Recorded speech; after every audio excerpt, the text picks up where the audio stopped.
Pauwi ako noon sa aming bahay. Masayang kumakanta habang bitbit ang mabibigat na echobag na punong sariwang pinamili mula sa palengke at grocery. Napakaganda ng mood ko. Ngayong araw kasi ang ika-6 na kaarawan ng anak kong Sinat at sinadya kong half day sa opisina para ipagluto siya ng espesyal na handa para sa hapunan.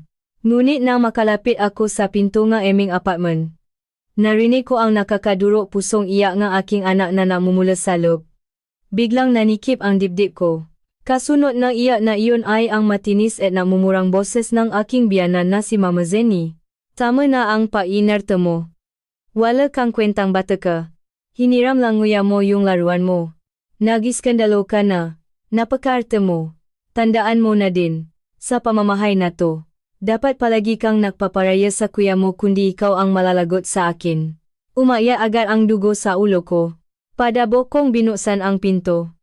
Sa eksenang bumungat sa aking mga mata sa sala. Nanigas ako sa matinding galit. Ang 6 na taong gulang kong Sinat din. Payat at maliit ay nakasiksik sa sulok. Suot niya ang bagong damit na prinsesa na binili ko para sa kanyang kaarawan. At ang biyenan kong si Mama Zenny. Nakataas ang kamay hawa ang isang panlalaking sinturon na gawa sa balat.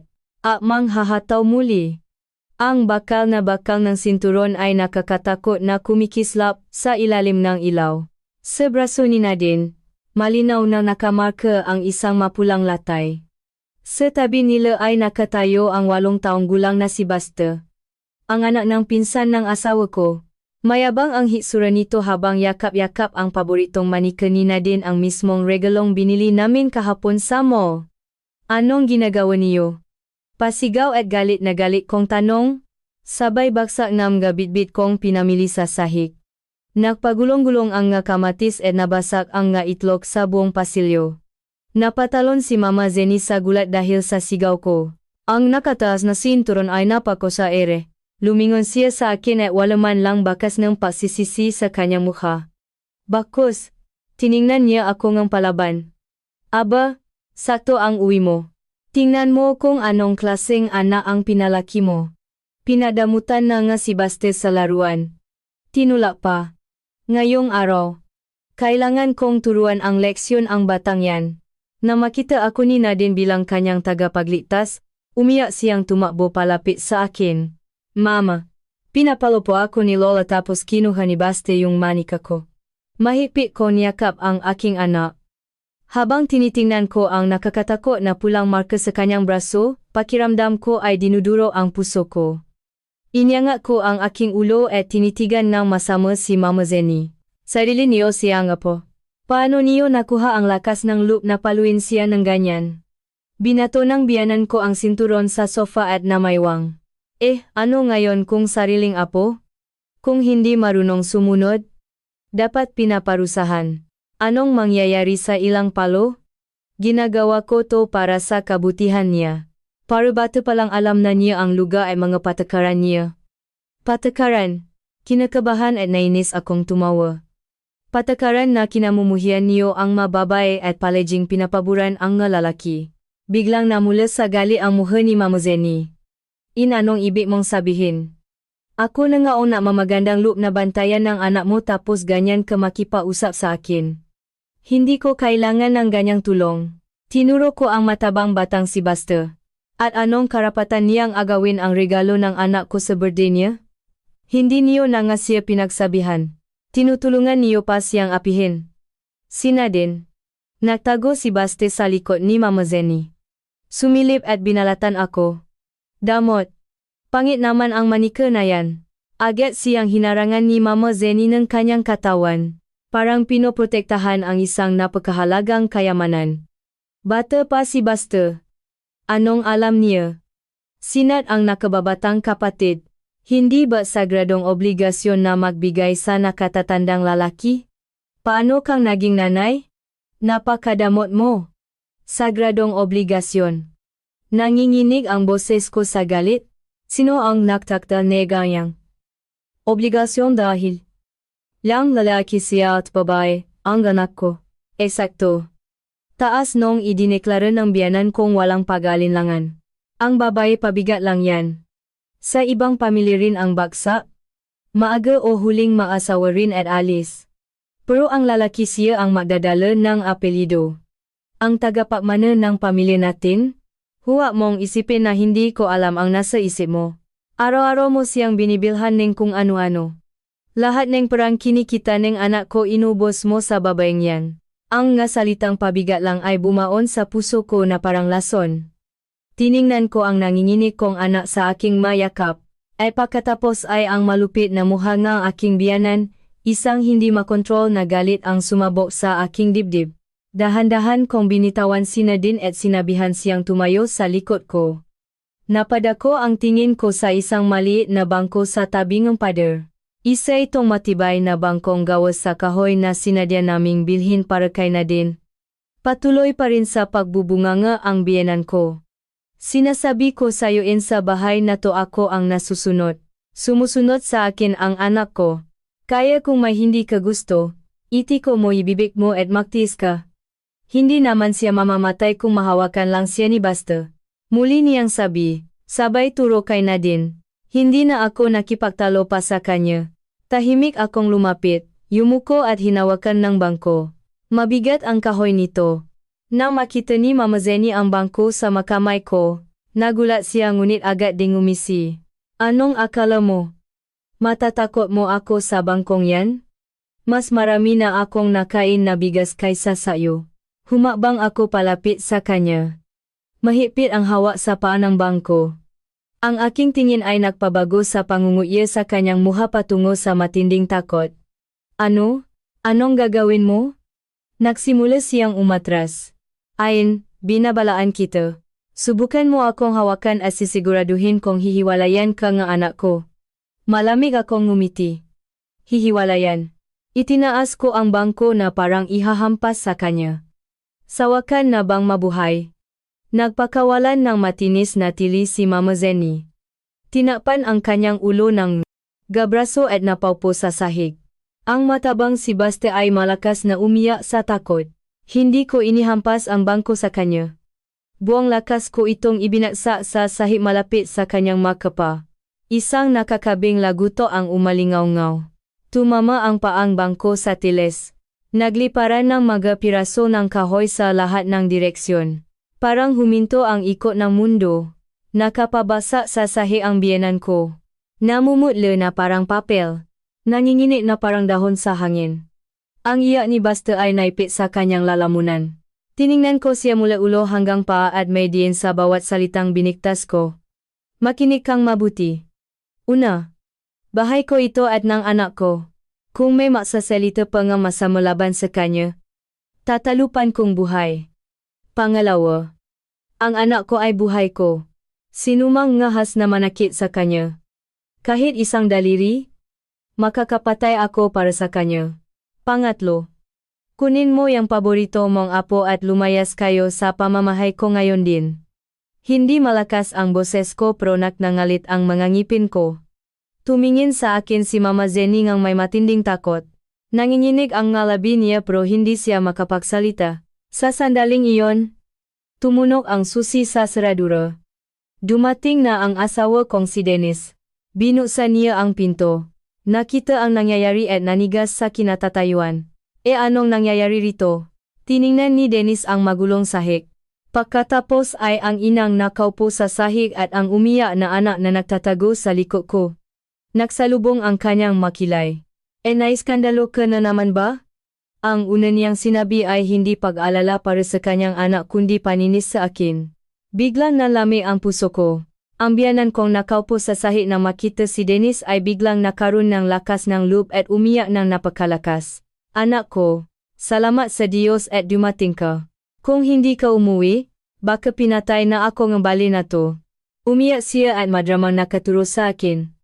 Akma niya akong hahampasin ng bangko. Hanggang ngayon sumasakit ang dibdib ko. Diyos ko, hindi ko na kaya. Biglang nabago ang mukha ni Dennis. Tumakbo siya para itayo ang kanyang ina. Ma, ayos lang ba kayo? Saan ang masakit? Dadalhin ko kayo sa ospital. Hindi ako pupunta sa ospital. Tinulak siya ni Mama Zenny. Mabigat na umupo sa sofa. Hinampas ang kanyang mahita at nagpatuloy sa pagdadrama. Hustisya ang kailangan ko. Pinagsabihan ko lang ng konti si Nadine. Tapos muntik na akong patayin ng babaeng yan ang bangko. Saan ka nakakita ng ganyan? At para saan pa nagpakapagod akong bantayan ng anak niyo? Naging madilim ang mukha ni Dennis. Lumingon siya at galit na tiningnan ako. Ano bang gusto mong palabasin? Nanay ko yan. Paano mo nakuha ang lakas na loob na pabantaan siya? Niyakap ko ang anak ko at malamig siyang tinitigan.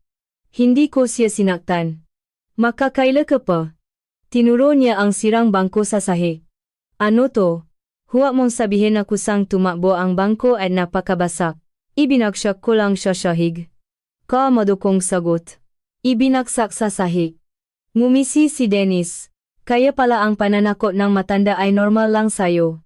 Tanungin mo siya kung nararapat ba siyang takutin. Tingnan mo kung anong ginawa niya. Ipinakita ko sa kanya ang pulang latay sa braso ng anak ko. Imulat mo ang mga mata mo at tingnan mo. Ang sarili mong nanay ang humataw sa kanyang sinturon. Ngayong araw, birthday ng anak mo. At dahil lang sa isang laruan, nanakit siya ng 6 na taong gulang na bata. Napadako ang paningin ni Dennis sa braso ng kanyang anak. Umiwas siyang tingin saglit ngunit agad na bumalik sa pagiging seryoso at galit. Dinidisiplina lang ni mama ang bata. Matigas ang ulo nga magabata kaya pinalo ngang 1 o 2 beses. Anong masama doon? Lahat naman tayo pinalaki nga niya nun. At tingnan mo lumaki tayong mayos na tao. Kayo ang pinalaki nga niyan pero hindi ibig sabihin kailangang tisin niya ng anak ko. Halos mapasigaw na ako. Dennis, humising ka nga. Nasa 21st century na tayo. Ang pananakit ng bata ay isang krimen. Child abuse VWC. Krimen? Babasahan mo pa ako ng batas. Tiningnan ako ni Dennis na parang nakarinig ng isang nakakatawang biro. Problema itong pamilya, magabagay na nangyayari sa loob ng bahay. Tapos babanggitin mo sa akin ang batas? Ayan. Mukhang nababalik ka na yata sa kakatambay dito sa bahay. Lumapit siya sa akin. Ibinaba ang boses at nagbantang nagsalita. Binabalaan kita. Humingi kang tawad sa nanay ko ngayon din ay kakalimutan natin ang nangyari ngayon kundi humanda ka. Hihingi ng tawad. Tiningnan ko siya at ang taong ito ay mukhang nakakatakot na estranghero. Ito ang asawa kong minahal kong 8 taon at pinakasalan kong 7 taon sa kanyang nga mata. Ang nga pag-iinarte ng kanyang ina ay mas mahalaga kaysa sa mga latay sa katawan ng kanyang sariling anak. Ang aking hinanakit at galit ay itinuring niya lang na kabaliwan. Hindi ako hihingi ng tawad. Marin kong sinabi sa bawat salita. Siya ang dapat humingi ng tawad. Tinuro ko si Mama Zenny. Obligasyon niyang humingi ng tawad sa anak ko sa ginawa niya ngayon. Kahit mamatay ako. Matinis na sigaw ang biyenan ko. Ako hihingi ng tawad sa isang bata. Hinding-hindi. Dennis, naririnig mo ba? Pinipilit niya akong humingi ng tawad sa apo ko. Kapag nalaman ito ng ibang tao, anong laking kahihiyan para sa pamilya natin? Namutla sa galit si Dennis. Sumusobra na sumusobra. Tumawa ako nang mapakla na halos tumulo ang luha ko. Dennis, isipin mong mabuti. Sa 7 taon nating pagsasama, kailan ko kinontra ikaw o ang nanay mo? Sabi ng nanay mo, hindi niya gusto ang luto ko. Nag-enroll ako sa culinary class. Sabi niya, masyadong matingkat ang suot ko. Nagsimula akong magsuot ng puro itas at gray. Sabi niya, hindi na kailangang mag-aral pang matagal ang babay kaya pinigilan niya akong mag-masters. Tinalikuran ko ang pangarap ko. Isinakripisyo ko ang karir ko, mga kaibigan ko at lahat-lahat para sa pamilyang ito. At anong nakuha ko kapalit? Ang tawagin ng nanay mo na pabigat ang anak ko at paluin siya ng sinturon. Tapos uwi ka nang hindi man lang inaalam ang totoong nangyari at ipipilit mong ako ang humingi ng tawad. Palakas na impalakas ang boses ko. Ang lahat ng naipong hinanakit at galit sa loob ng maraming taon ay sumabog. Dennis, sabihin mo sa akin anong naging kasalanan ko. Natigilan si Dennis. Ibinuka niya ang kanyang bibig ngunit walang lumabas na salita. Sa kanyang nga mata ay dumaan ang pakasensya na agad ding napalitan ng inis. Tama na. Tama na. Anong silbi na ungkatin pa ang nakaraan? Silbi? Tinitigan ko siya. Para sa akin, may malaking silbi ito. Nang makitang hindi makasagot si Dennis, muling binuhay ni Mama Zenny ang kanyang pagiging aktres. Diyos ko! Bakit ganito kapait ang kapalaran ko? Anong klaseng asawa ang napangasawa ng anak ko? Matanda na ako. Hindi na kita mapoprotektahan. Ngayon ang babaeng ito na ang magiging reyna ng bahay na to. Palaging bumibigay si Dennis sa ganitong magadrama. Mabilis siyang lumingon sa ina para patahanin nito. Huwag niyo pong sabihin yan. Huwag kayong mag-alala hanggat nandito ako. Walang mananakit sa inyo. Pagkasabi nito, humarap ulit siya sa akin at may auridat na sinabi, Ellen, huling beses kong sasabihin to, humingi kang tawad. Tiningnan ko siya at ang nakangising mukha ng kanyang ina sa likod niya. Ang huling peg-asa sa aking puso ay tuluyan ng namatay. Ang lalaking ito ay bumbong nilamon ng kanyang toxic na pamilya. Hindi ko na siya asawa. Siya ay anak na lamang ni Mama Zenny. At ganito na ito habang buhay. Sige, tumanggo ako. Hindi ako hihingi ng tawad. Hinawakan ko ang kamay ng anak ko at tumalikod papunta sa kwarto. Anong balak mo? Siga ni Dennis mula sa likod ko. Hindi ako sumagot. Pagpasok ko sa kwarto, inilabas ko ang pinakamalaking maleta at nagsimulang mag-impake. Kinuha ko lang ang damit namin ni Nadine. Ang nagamit na binili ko ng may pagmamahal para sa bahay na ito ay hindi ko ginalaw. Sumunod si Dennis at nang makita ang ginagawa ko ay napanik. Ayan, anong ginagawa mo? Gagawa ka na naman na eksena. Mayos kong tinupi ang mga damit at inilagay sa maleta. Dennis, mahiwalay na tayo. Kalmado ang boses ko. Parang pinag-usapan ng isang bagay na walang kinalaman sa akin. Ipaano ko ang kasal natin? Nanigas si Dennis. Akala niya ay namamakto lang ako at hindi niya inaasahan na diretsahan akong mag-alok ng hiwalayan. Maghiwalay? Nautal niyang tanong. Nababaliw ka na ba dahil lang sa maliit na bagay? Maliit na bagay. Huminto ako at lumingon sa kanya. Binubo ang anak ko. Maliit na bagay yon. Binaliwala at tinapakan ng nanay mo ang dinidak ko. Maliit na bagay. Ang hindi mo pagpapahalaga sa taon kong pasasakripisyo para sa pamilya. Maliit na bagay din yon. Dennis. Hindi ito maliit na bagay. Ito ang huling patak. Isinara ko ang zipper ng maleta. Itinayo ito sa kanyang magulong at hinawakan ang kamay ni Nadine. Aalis na kami. Hindi kita papayagan. Hinarangan ni Dennis ang pinto. Ipaliwanag mo nga mayos kung anong ibig sabihin ng hiwalayan. Akala mo ba hotel ito? Pasok kung kailan gusto. Labas kung kailan gusto. Tumabi ka. Mas malami pa sa yelo ang boses ko. Hindi ako tatabi. Matigas niyang posisyon. Kapag humakbang ka palabas ng pintong ito, huwag na huwag ka ngang babalik at hindi mo na makikita ang anak mo. Sinimulan niya akong pagbantaan. Ginagamit ang aking anak bilang baraha. Tiningnan ko siya at naramdaman ang kabaliwang nege sitwasyon. Dennis, akala mo ba ako pa rin ang gating masunuring? Na pwede mong gutusutusan. Inilabas ko ang aking cellphone at sa harap mismo ng kanyang nga mata ay dinal ko ang numerong pamilyar sa lahat. 911 kung hindi ka tatabi ngayon din tatawag ako ang pulis at irereklamo kita ng illegal detention at Fiwichi. Biglang namutla si Dennis. Mukhang hindi niya inaasahan na kaya ko talagang gawin iyon. Pati ang pagiyak ng biyanan ko sa sala ay biglang tumigil. Nakatayo kami at makaharap parang huminto ang hangin. Sa huli, nangit-nangit ang kanyang mangipin at humakbang siya sa gilid. Hinila ko ang maleta. Inalalayan si Nadine palakpas sa kanya. At nang hindi lumilingon, lumabas ako ng apartment na sumakal sa akin sa loob ng 7 taon. Ang sariwang hangin sa labas ay tila napakalinis. Kumuha kami ni Nadine ng kwarto sa isang murang hotel. Nang sumara ang pinto ng kwarto, naglaho ang lahat ng tapang ko. Niyakap ko si Nadine at tahimik na tumulo ang mga luha sa aking mga pisngi. Iniabot ni Nadine ang kanyang maliit na kamay at pinunasan ang mga luha ko. Mama, huwag ka na pong umiyak. Hindi na po masakit ang braso ko. Pagtingin sa kanyang inosente at maunawang mukha, nakaramdam ako ng matinding sakit sa aking puso. Sinabi ko sa sarili ko, Ellen, tama ang ginawa mo. Para sa anak mo at para sa sarili mo. Kailangan mong maging matata. Kakasimula pa lang ng labanang ito. Tahimik sa kwarto. Tanging ang uhong ng aircon ang naririnig. Pagod sa pagiya. Mahimbing na nakatulog sina din sa aking mga bisig. Bakas pa rin sa kanyang mukha ang mga linya ng luha at sa patulo ay napapakislot. Siya habang mahigpit na nakahawa sa laylayan ng damit ko. Dinudurog ang puso ko. Kinuha ko ang cellphone ko at hinanap sa kontak Sarah.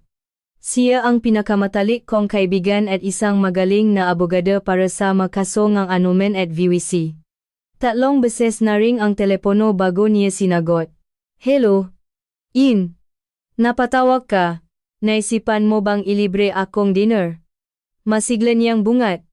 Nang marinig ang magaan niyang tono, naramdaman ko ang panginginig ng aking ilong at muling nagbabadya ang ngaluha sa aking nga mata. Huminga ako ng malalim. Sinusubukang magsalita ng normal. Sarah. Kailangan ko yata ng tulong mo. Agad na nakutuban ni Sarah na may mali. Anong nangyari? Iba ang boses mo. Umiiyok ka ba? Pasabi ko pa lang ng isang salita. Hindi ko na napigilan ang sarili ko at nakawala ang mapinipigilang pagigbi. Kumalma ka. Ikwento mo sa akin ng maayos kung anong nangyari. Sinatan ka na naman bangong Dennis na yan. Naging seryoso ang boses ni Sarah. Magulo ko sa kanyang ikinuwento ang lahat ng nangyari ngayong araw. Mula sa papalong ng biyanan ko sa bata hanggang sa paawi namin ni Dennis at ang paglayas ko ng bahay dala ang maleta. Tahimik na nakinig si Sarah na hindi sumasabat. Nang matapos ako, nakaroon ng mahabang katahimikan. Akala ko nga naputol ang linya. Sa wakas ay nagsalita siya sa isang napakakalmadong boses. Nasaan ka ngayon? Nasa isang hotel ako malapit sa trabaho mo. Okay. I-text mo sa akin ang address. Pupunta ako diyan ngayon din habang wala ako. Huwag mong sasagutin ang mga tawa ni Dennis at ng mga kamaanak niya at huwag kang mag-reply. Maliwanag at i-check mo ang ngebang apps mo. Tingnan mo kung makano ang pera mo ngayon. Ang pagiging kalmado ni Sarah ay tila naging gamot pampakalma para sa akin. Ibinaba ko ang telepono at agad binuksan ang video at BPI apps ko. Tulad ng sinabi niya, ang nakita ko ay nagpabigla sa akin. Palaging si Dennis ang humahawak ng pera sa aming pamilya. Buwan-buwan siyang napapadala ng fix na budget para sa panggastos sa bahay at mga pangangailangan ni Nadine. Palagi kong inisip na isa lang ang mag-asawa at ang pera niya ay pera rin natin. Pero ngayon nang buksan ko ang app, natuklasan kong ang joint account namin ay may natitira na lang na wala pang piha. 1,000 PHP. At ang personal kong ipon na nakuha ko mula sa pagtitipid at mga rocket minsan ay nasa PHP 500 ang PHP na lamang. Gumuho ang mundo ko. Ibig sabihin, matagal na siyang nag-ingat laban sa akin. O mas tamang sabihin, mula pa noong simula ay hindi na siya tunay na natiwala sa akin. Ang katotohanan ito ay mas nakasakit sa akin kaysa sa mga salitang sinabi niya para ipatanggol ang kanyang ina. Pakalipas ng halos kalahating oras, may kumatok sa pinto si Sarah iyon. Naka-business suit siya. Nakapusot ang buhok at matalim ang tingin. Pagpasok niya, mahigpit niya akong niyakap. Magiging mayos din ang lahat. Nandito ako. Dahil sa yakap na yun. Muntik na naman akong mapaya. Tinapik ni Sarah ang likod ko. Kumalas at tiningnan ang natutulog na si Nadine. Lumapit siya. Marahang hinaplos ang pisngi nito. At nang makita ang pulang latay sa braso, dumilim ang kanyang paningin. Mga hayop mahina niyang mura. Pagkatapos ay hinila niya ako sa sofa. Naglabas ng notebook at ballpen mula sa kanyang bag. Sige, tama na ang iyak. Ngayon trabaho na. Sabi mo sa telepono, gusto mong hiwalayan at idedemanda mo sila. Seryoso ka ba? Hindi lang buksong damdamin. Tiningnan ko siya at maritumango. Seryoso, higit kailanman sa buong buhay ko. Mabuti. Tumango si Sarah at may sinulat sa notebook. Dahil nakapagdesisyon ka na, kailangan nating mahanda ng perpekto. Ang annulment o legal separation ay hindi lang simpleng pag-away at ang paglayas sa bahay ay hindi pa katapusan. Ito ay isang giyera. Giyera para sa anak mo, para sa mag-aari-arian niyo at para sa dignidad mo. Giyera, bulong ko.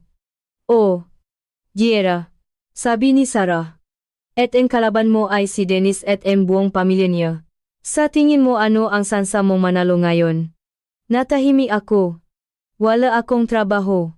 Walang sariling pinagkakakitaan at may FHP 500 lang sa kamay. Si Dennis naman ay department head sa isang malaking kumpanya. Malaki ang sweldo at may mapanlinang na ina. Halos wala akong sansa. Alam kong hindi magiging madali. Napansin ni Sarah ang aking pagkadismaya pero may pag-asa. Makinig ka. Kailangan mong gawin ang tatlong bagay na ito ngayon din. Una, mangolekta ng ebidensya. Lahat ng magpapatunay na ang biyanan mo ay patuloy na blackmail at nangabuso sa iyo emotionally.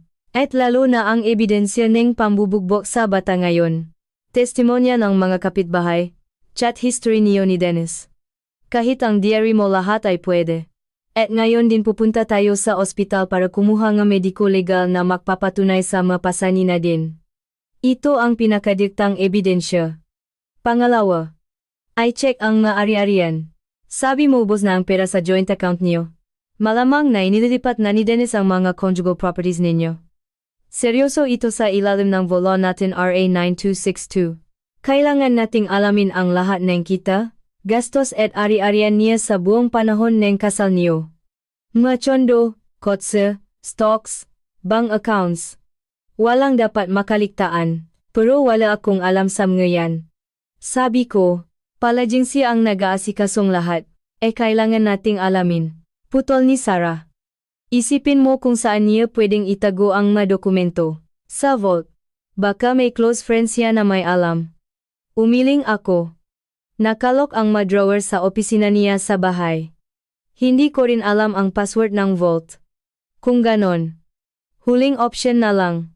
Sabi ni Sarah, kukuha tayo ng court order para pilitin ang mga bangko na ilabas ang bank statements niya. Matrabaho pero epektibo. Tiningnan niya ako at malinaw na sinabi. Pangatlo, maghanap ka ng trabaho. Kailangan mo ng financial independence. Alam kong maraming taon ang ibinigay mo sa pamilya at mahirap bumalik sa trabaho pero kailangan mong gawin to. Sa usapin ng custody, tinitinan ng korte ang kakayahang pinansyal ng ina. Makukuha mo lang sinat kung mapapatunayan mong kaya mo siyang bigyan ng maayos at matatag na buhay. Pagkolekta ng ebidensya. Paghahanap ng ari-arian at financial independence. Ibinigay sa akin ni Sarah ang tatlong malinaw na landas at bawat isa ay tila napakahirap tahakin. Kakayanin ko ba? Pinagalinlanganan ko ang sarili ko. Kakayanin mo. Hinawakan ni Sarah ang kamay ko. Mainit at mahipit ang kanyang palad.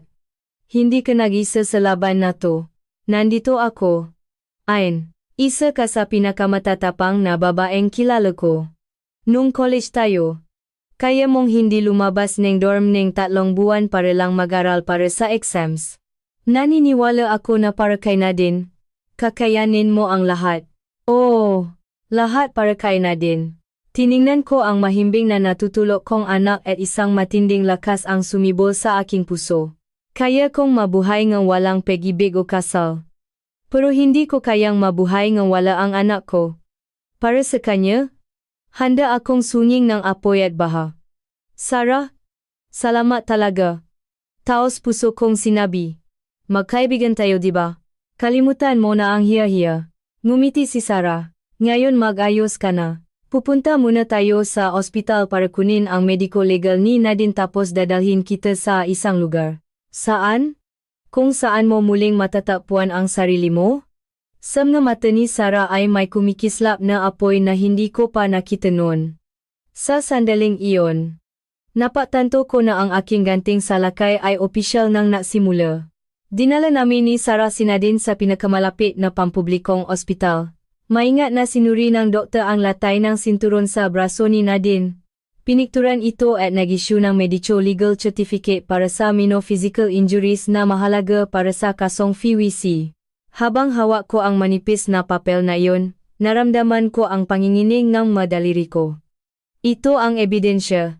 Ang hindi mapapasubali ang patunay ngang pananakit ni Mama Zenny sa aking anak.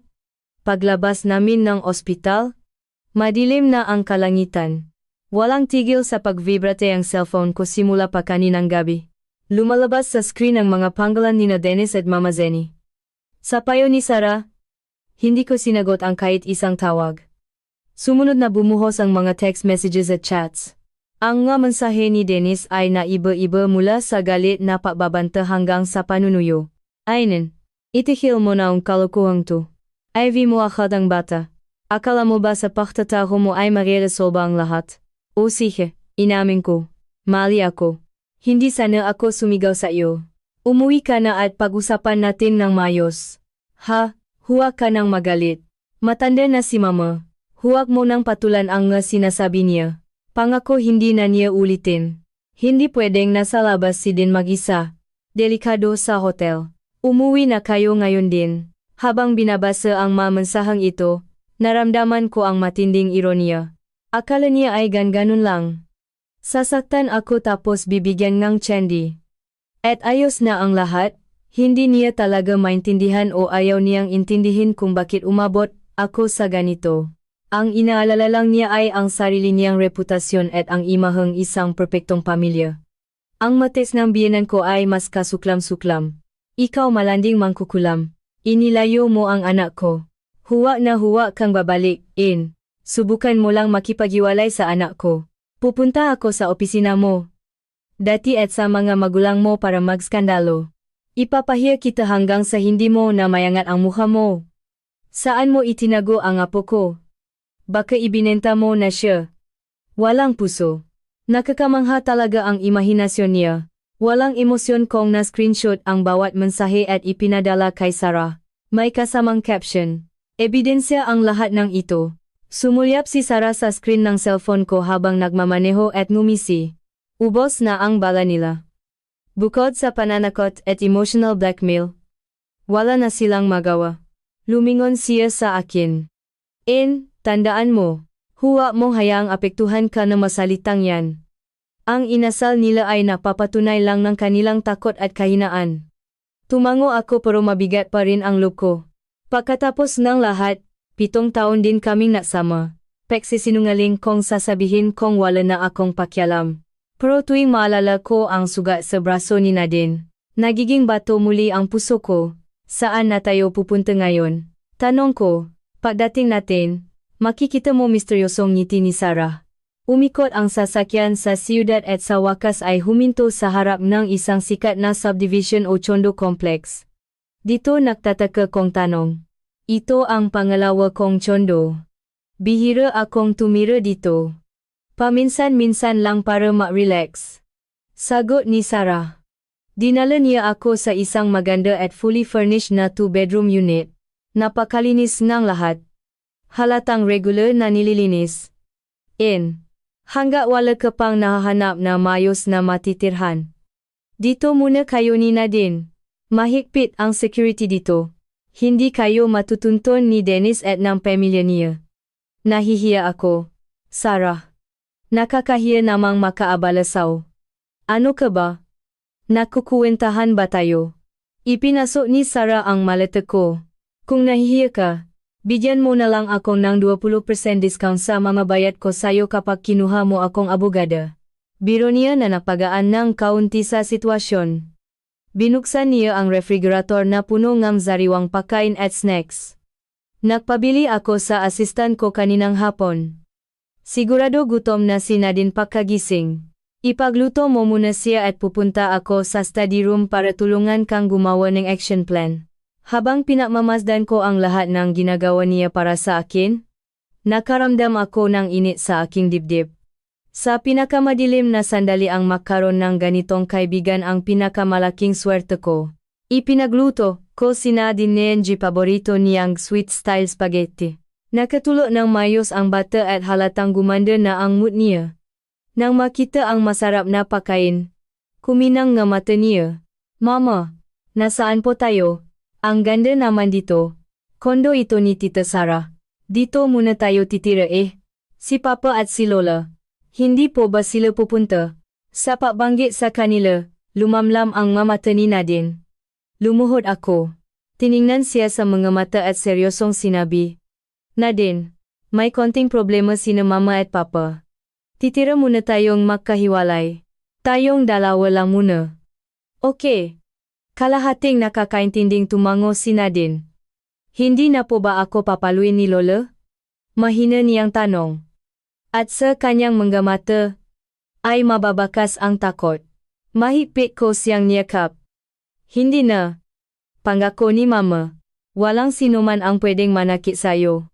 Wala kailanman. Pagkatapos patulugin si Nadine. Pumasok ako sa study room. Nakagawa na si Sarah na malinaw na outline na aming sitwasyon sa kanyang notebook. Mga bentahe, advantages, ebidensya ng panggabuso sa bata VWC, medical legal certificate, hinala sa pagtatago ng ari-arian ng kalaban, ubos na joint account. Ako ay isang may bahay na nag-alay ng maraming taon para sa pamilya na nagbibigay karapatan para sa suporta, mas malapit ang bata sa ina, mga kahinaan, weaknesses, walang sariling pinakakakitaan. Maring gamitin ang kalaban ang insidente sa bangko para palabasin akong agresibo at unstable ang emosyon. Walang impormasyon sa mga ari-arian ng kalaban. Matibay na suporta mula sa pamilya ng kalaban. Gagamitin nila ang kanilang mga koneksyon para manggipit. Maliwanag na lahat, tinuro ni Sarah ang notebook. Napakalinaw ng mga layunin natin. Una, makuha ang sole custody kay Nadine at magpasa ng protection order. P.O. Pangalawa, mabawi ang pinakamalaking bahagi ng conjugal properties na nararapat sa inyo at child support. Para makamit to, kailangan nating gawing lakas ang mga kahinaan natin. Binilugan niya ang puntong walang sariling pinakakakitaan. Ito ang pinakamalaking kahinaan mo ngayon at ito ang unang hadlang na kailangan nating lakpasan. May plano ka ba? Nag-isip ako. Noong college, nag-aral ako ng fashion design. Pagka-graduate, nagtrabaho ako ng 2 taon bilang assistant designer sa isang maliit na kumpanya. Tapos nabuntis ako at nag-resign. Ang 7 taon na yun ay buong-buo kong inilaan sa pamilya at sa bata. Halos nakalimutan ko na ang aking mga professional skills. Anong trabaho ang pwede kong pasukan pabalik sa market ngayon? May laban pa ba ako? Ano hindi ko alam. Pakiramdam ko'y nawawala ako. Huwag kang matakot. Palakas loob ni Sarah. Nandiyan pa ang basic knowledge mo. Bukod pa rito, sa maraming taon ng pagiging nanay, nakakuha ka ng mga bagong skills. Time management. Paggawa ng masustansyang pagkain. Child psychology. Kayamanan mo yan lahat. Kailangan mo lang pagsamahin. Yan sa orihinal mong propesyon. Pagsamahin. Halimbawa, sobrang sikat na yon ng market sa mga damit pambata lalo na yung premium. Kung saan mahalaga ang comfort, functionality at aesthetics. Naintindihan mo ang design at ang pangangailangan ng mga bata. Yan ang pinakamalaking advantage mo. Ang mga salita ni Sarah ay tila sinak ng liwanag na nabigay linaw sa aking magulong isipan. Tama. Ako ang pinakakaalam kung anong damit ang kailangan ng mga bata. Anong tela ang pinakamalambot at hypoallergenic? Anong tabas ang hindi nakakasagabal sa paggalaw? Anong design ang magpapasaya sa bata kapag isinuot ito? Sa lahat ng taon na ito, inilaan ko ang buong pag-unawa ko bilang isang ina sa bawat damit na binibili ko para kay Nadine at maging sa mga damit na ginawa ko mismo gamit ang aking mga kamay. Pwede kong subukan. May umusbong na paasa sa dibdib ko. Hindi lang subukan. Kailangang magtagumpay ka. Matigas na sabi ni Sarah. Bukas na bukas simulan mo ngayusin ang resume at portfolio mo. Pagsama-samahin mo lahat ng lumang sketches mo at yung mga damit na tinahi mo para kay Nadine. Tutulungan kitang makipag-ugnayan sa mga recruiter at sa mga kumpanya ng damit. Sige masigla kong tango. Sa sandaling iyon, tumunog ang telepono ni Sarah. Sumulyap siya sa caller ID at isang malamig na ngisi ang gumuhit sa kanyang labi. Speaking of the devil, binuksan niya ang loudspeaker. Mula sa speaker ay narinig ang pinipigil na galit na boses ni Dennis. Sarah, nandiyan ba si ensayo? Sumandal si Sarah sa upuan at kalmadong sumagot. Dennis, gabi na. May kailangan ka ba? Huwag kang magangan. Alam kong ikaw ang naguduki sa kanya. Ibigay mo sa kanya ang telepono. Pasensya na. Pero ang kliyente ko ay hindi gustong makipag-usap sa ngayon. Kliyente? Malamig na tumawa si Dennis. Sarah, pinapayuhan kita. Huwag kang makialam sa hindi mo negosyo. Awe mag-asawa ito. Bakit ka nakikialam? At hindi ka ba naniniwalang bukas na bukas ay maghahain ako ng kasong PVC sa korte para i-freeze ang lahat ng bank accounts at ari-arian na nakapangalan sa'yo? Dahan-dahang singit ni Sarah. Tinamaan ang kanyang pinakamasakit na punto. Nakaroon ng nakakabing katahimikan sa kabilang linya. Pakaraan ng ilang segundo, nangangalit ang mga ngipin na sinabi ni Dennis. Sarah, ngina mo. Same to you. Pinatay ni Sarah ang tawag. Tiningnan ako at itinaas ang kilay. Nakita mo? Natakot siya. Tiningnan ko si Sarah nang may labis na pasasalamat at pahanga. Sa tabi niya, parang nakaroon ako ngang walang hanggang supply ng tapang. Alam kong magiging napakahirap ng labanang ito pero hindi ako atras. Para kay Nadine at para mabawi ang sarili kong buhay. Kinabukasan, dinala ko si Nadine sa isang pansamantalang daycare na inayos ni Sarah. Masakit makita ang anak ko na panay ang lingon habang pumapasok sa isang hindi pamilyar na kapaligiran. Pero alam kong kinakailangan ang hakbang na ito. Hindi ko na siya pwedeng itali sa akin gaya ng dati. Kailangan kong magtrabaho. Kailangan kong lumaban. Pabalik sa tsondo ni Sarah, unang-una kong binuksan ang luma kong laptop. Masyadong mabagal ito. Parang ako lang. Masyadong matagal na nakatulog. Hinanap ko ang folder na pinangalan ng pangarap. Nandun ang lahat ng sketches ko simula pa noong college at sa unang 2 taon ko sa trabaho. Nang makita ang mga linyang medyo inosente pa pero puno ng buhay at kulay, naramdaman ko ang pamumuo ng mga luha sa aking mga mata. Punong-puno ako ng pag-asa para sa kinabukasan nun. Akala ko magiging sikat akong designer. Gagawa ng sariling brand at makikilala sa mundo ng fashion. Ngunit malupit akong sinampal ng realidad. Huminga ako ng malalim. Pinipigilan ng lungkot. Hindi ngayon ang oras para magnostalgia. Ang lumang pangarap na ito ay dapat maging armas ko ngayon. Buong araw kong inayos ang aking portfolio. Pumili ako ng ilang makakandang serye. Inedit at nilayout ko ito. Kinunan ko rin ng litrato ang 12, dosanang gadamit pambata na tinahi ko para kay Nadine sa mga nakalipas na taon. Pinasama-sama ko ito bilang isang koleksyon at tinawag na pagmamahal ni inay. Walang mga nakakagulat na palamuti sa mga damit na ito pero puno ito ng masusing pinaisipang detalye. Halimbawa, jacket na natatanggal ang manggas, mapantalon na naitutupi at na-adjust ang haba at mga t-shirt na may mga drawing mismo ni Nadine. Ang lahat na ito ay disenyo na hinihingi na tunay na pangangailangan ng isang ina. Naniniwala ako na ang magagawang may puso ay mas nakakantik kaysa sa mamalamig na sketches. Nang matapos ako, nagulat ako madilim na pala at saka ko lang naramdamang kumukulo na ang tiyan ko. Binuksan ko ang GrabFood Panda app para mag-order nang bigla kong makita ang SMS mula sa bangko. Kinaltaas sa iyong account PHP 500.00. Current balance PHP 0. Nanigas ako yon ang huling pera ko. Mabilis kong binuksan ang video at tiningnan ang transaction history. Isang hindi pamilyar na pangalan ang nakatanggap at ang oras ng transfer ay kahapon. Hindi nagtagal pagkaalis ko en bahay. Siguradong si Dennis yon. Alam niya ang PIN at password ng account ko at inilipat niya ang huling perang nagliligtas sa akin sa mismong pagkakataon na kailangan ko ito. Pumulupot sa akin ang lamig mula ulo hanggang paa. Gusto niya akong iwanang walang ni isang kusing. Ipitin ako sa sulok para gumapang ako pabalik sa kanya na nagmamakawa. Nangingini ako sa galit. Agad kong dinyalang numero niya. Sinagot niya alos kagad. Pagod at paus ang boses niya. Hello, Dennis. Anong ibig sabihin nito? Bakit mo inilipat ang pera sa card ko? Sigaw ko sa telepono. Walang pakialam siyang sumagot. Nakita mo na pala perang binigay ko sa yun dahil napagdesisyonan mong maglayas. Siyempre babawin ko. Binigay mo sa akin, Dennis. Wala ka bang konsensya? Dahil sa galit. Hindi ko na pinili ang mga salitang gagamitin ko. Perang tinipid ko sa lahat ng bagayon. Perang kinita ko sa mga maliliit na roket. Anong karapatan mong kunin? Roket. Ngumisi siya. Huwag mong kalimutan. Isa ka lang housewife ngayon.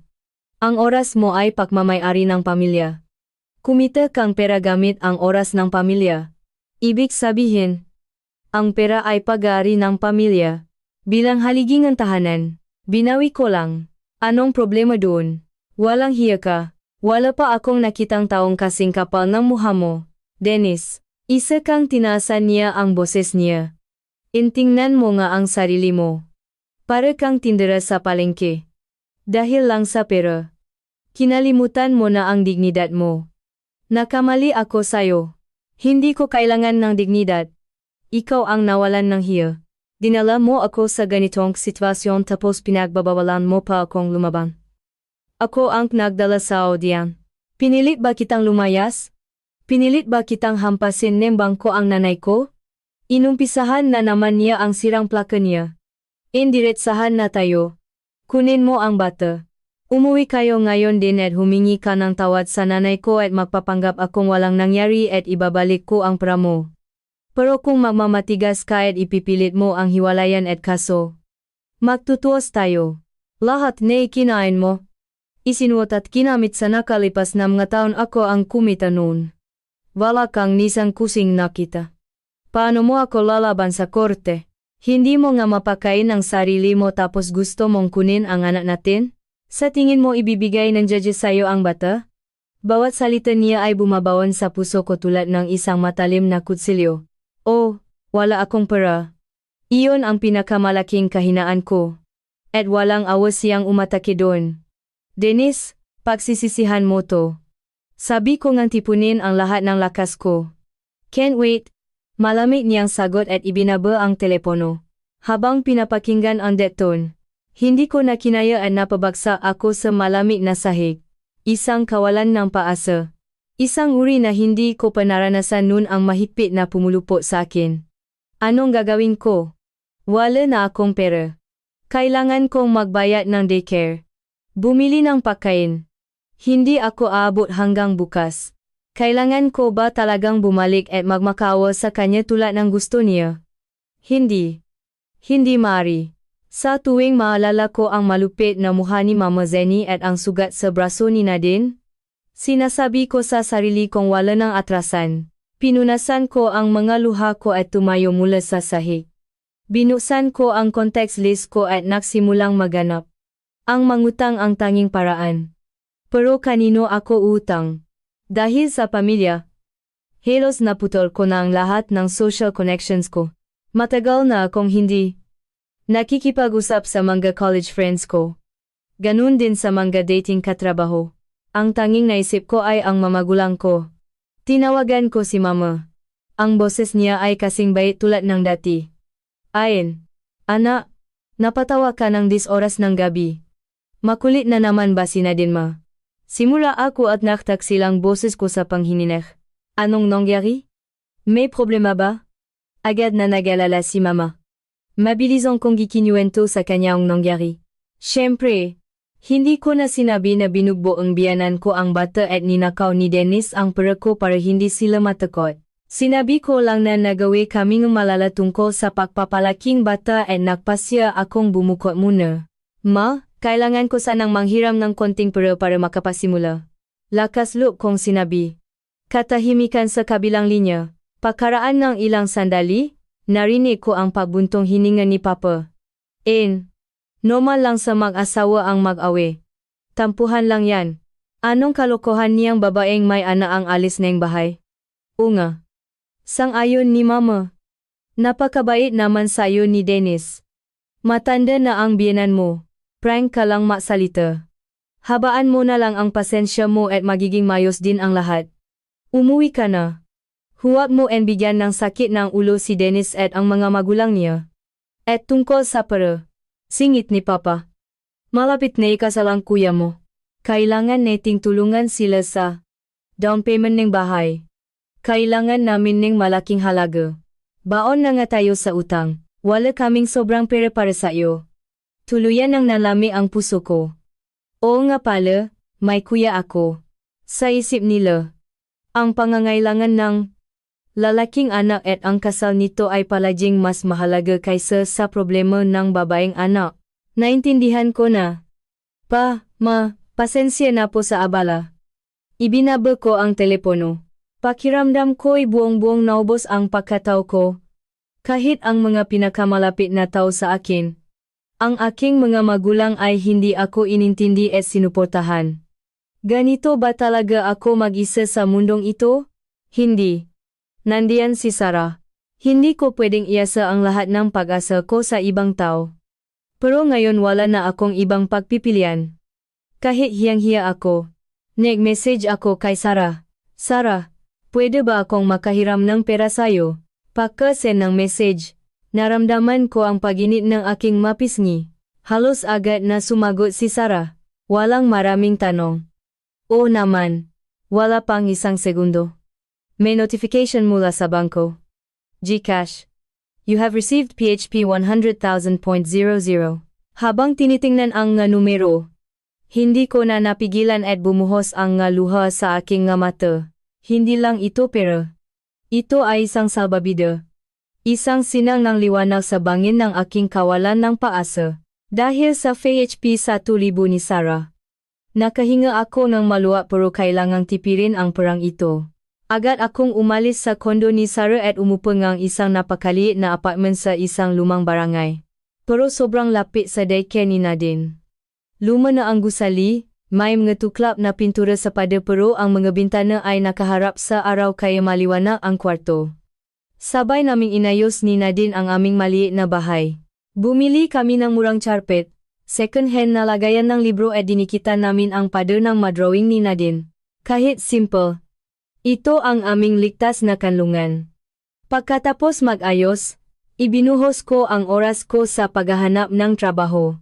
Sa payo ni Sarah, napadala ako ng resume at portfolio sa 12 dosen ng kumpanya mula sa malalaking brands hanggang sa maliliit na studios.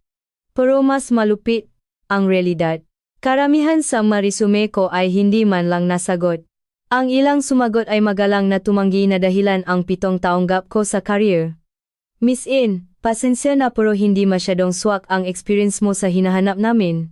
Kailangan namin ng taong may connections at updated na experience. 7 years kang nawala. Sigurado ka bang kaya mong makasabay sa bilis ng market ngayon? Ang masalitang ito ay parang isang balding malamig na tubig na pumatay sa munting apoy ng pag-asa. Nasimula akong mag-alinlangan. Baka nga napag-iwanan na ako. Baka nga wala na akong ibang silbi kundi maging isang housewife. Ang maaraw na iyon ay puno ng kaba at desperasyon. Sa araw, pinipilit kong maghanap ng trabaho online at ayusin ang resume ko. Sa gabi, kapatulog na si Nadine, nakaupo ako sa dilim at tinatanong ang sarili ko, saan ang labasan? Nang mapansin ni Sarah ang sitwasyon ko, nagdayof siya at pinuntahan ako.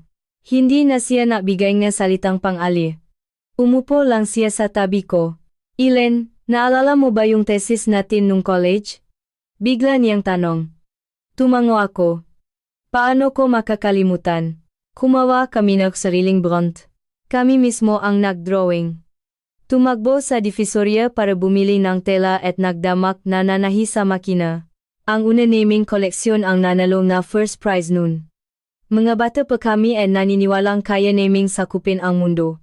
Ikaw ang may pinakamatapang na design. Sabi ni Sarah. Inisip na lahat na puro pangarap lang at hindi praktikal ang mga ideya mo. Pero ako lang ang naniwala na kaya mong gawin dahil nakita ko ang apoy sa mga mata mo at ang apoy na yun ay nandiyan pa rin. Natabunan lang konting alikabo. Huwag kang humingi ng pagkakataon. Ikaw ang gumawa nito. Ipakita mo sa kanila ang liwanag mo. Ako ang gagawa. Anong ibig mong sabihin? Kung ang mga malalaking kumpanya ay sa 7 taon mong gap, ay pamalaki natin kung anong nakamit mo sa mga taong yun. Kuminang ang mga mata ni Sarah. Naalala mo yung koleksyong pagmamahal ni Inay? Sobrang ganda nun. Bakit hindi mo ayusin yun ng mayos at i-post online sa internet? Eksakto. Panahon ng social media. Facebook, TikTok. Ngayon ang ginto laging kikinang. Gumawa ka ng Facebook page o TikTok account. I share mo ang philosophy mo sa design. Ipakita mo kung paano mo ginagawa ang mga damit para kay Nadine. Ibahagi mo ang pananaw mo bilang isang ina. Sigurado akong maraming nanay ang makakarelate sa'yo. Ang masalita niya ay muling nagpasindi ng liwanag sa aking isipan. O nga, bakit kailangan kong sumunod sa standard ng iba? Pwede akong gumawa ng sarili ko.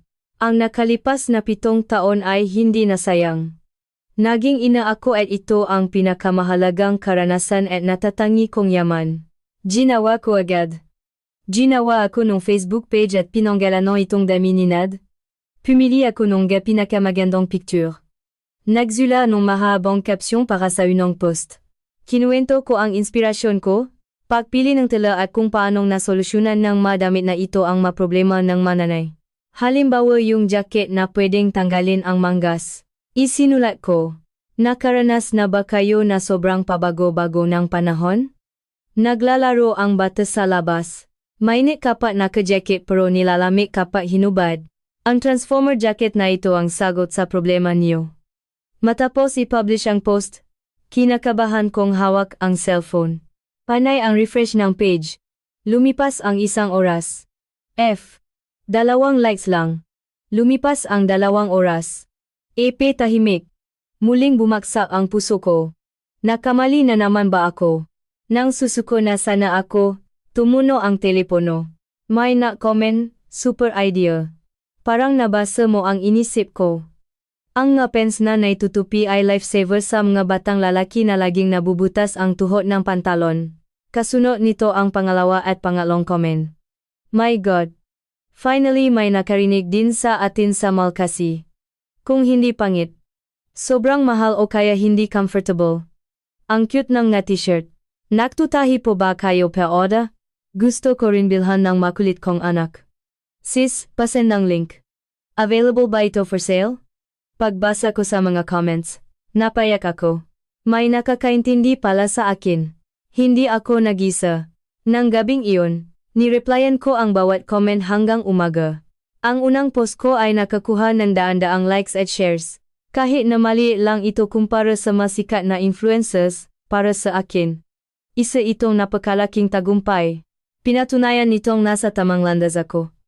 Simula nun, nagtrabaho ako na parang makina. Araw-araw akong nag-update ng page. Nagpo-post ng sketches. Kumukuha ng TikTok videos habang nananahi ay nagbibigay ng tips sa pagpapalaki ng bata. Mabilis na dumami ang followers ko. Nagsimulang magpadala ng samples at offers ng collaboration ang mga supplier ng tela. Maraming nanay ang nagme-message handang magbayad ng malaki para mabili ang nga damit na tinahi ko para kay Nadine. Tinanggihan ko sila dahil ang nga damit na yon ay para lang kay Nadine. Ngunit ang demand na ito ay nagbukas ng bagong negosyo sa akin. Custom-made o pasadyang damit pambata. Nag-anunsyo ako.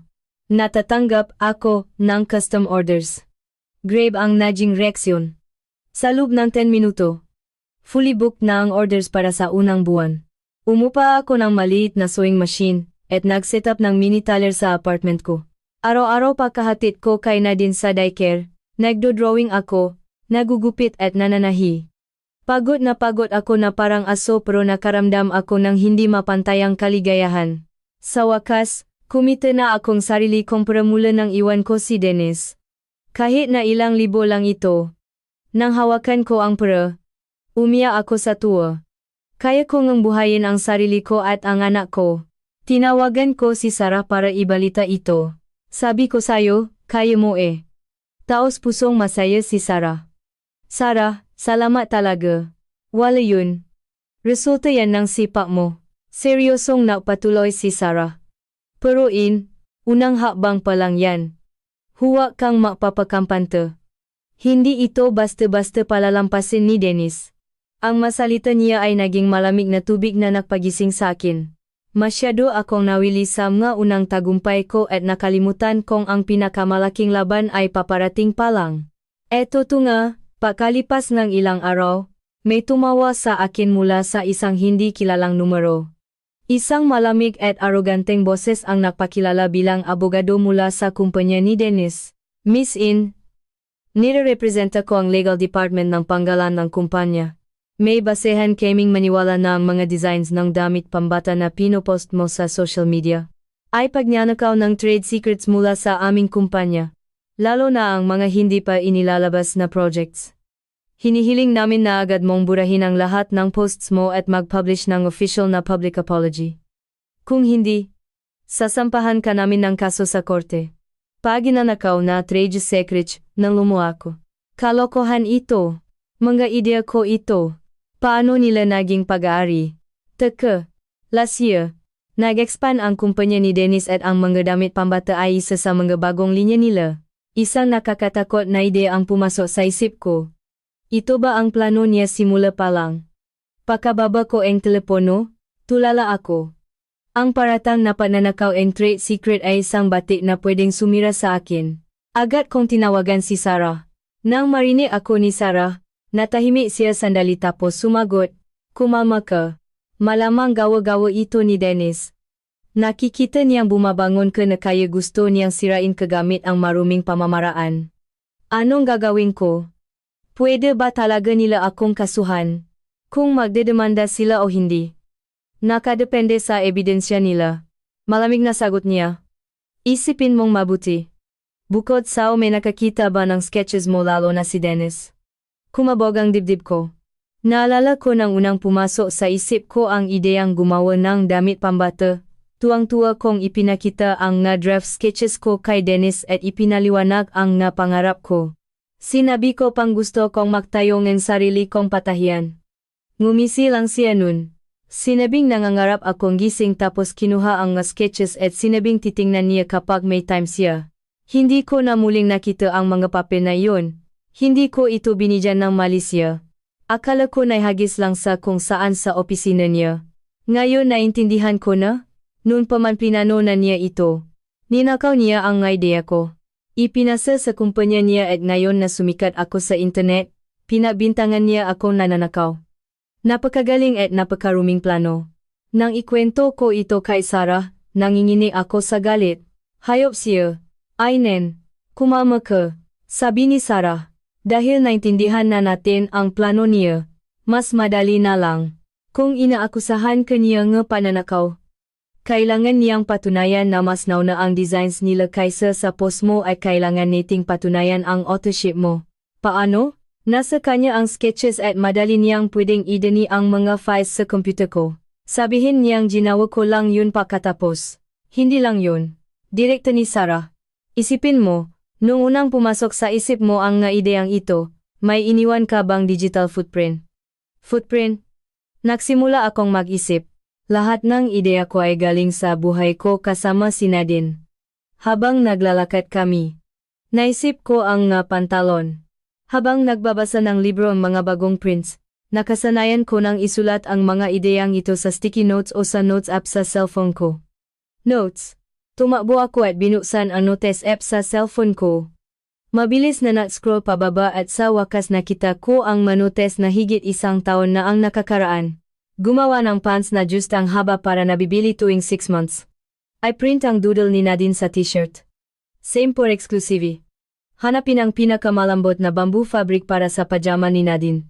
Linya bawat linya nandiyan ang lahat ng original na konsepto ko. At ang pinakamahalaga may nakalagay na date at timestamp sa bawat note. Accurate hanggang sa segundo.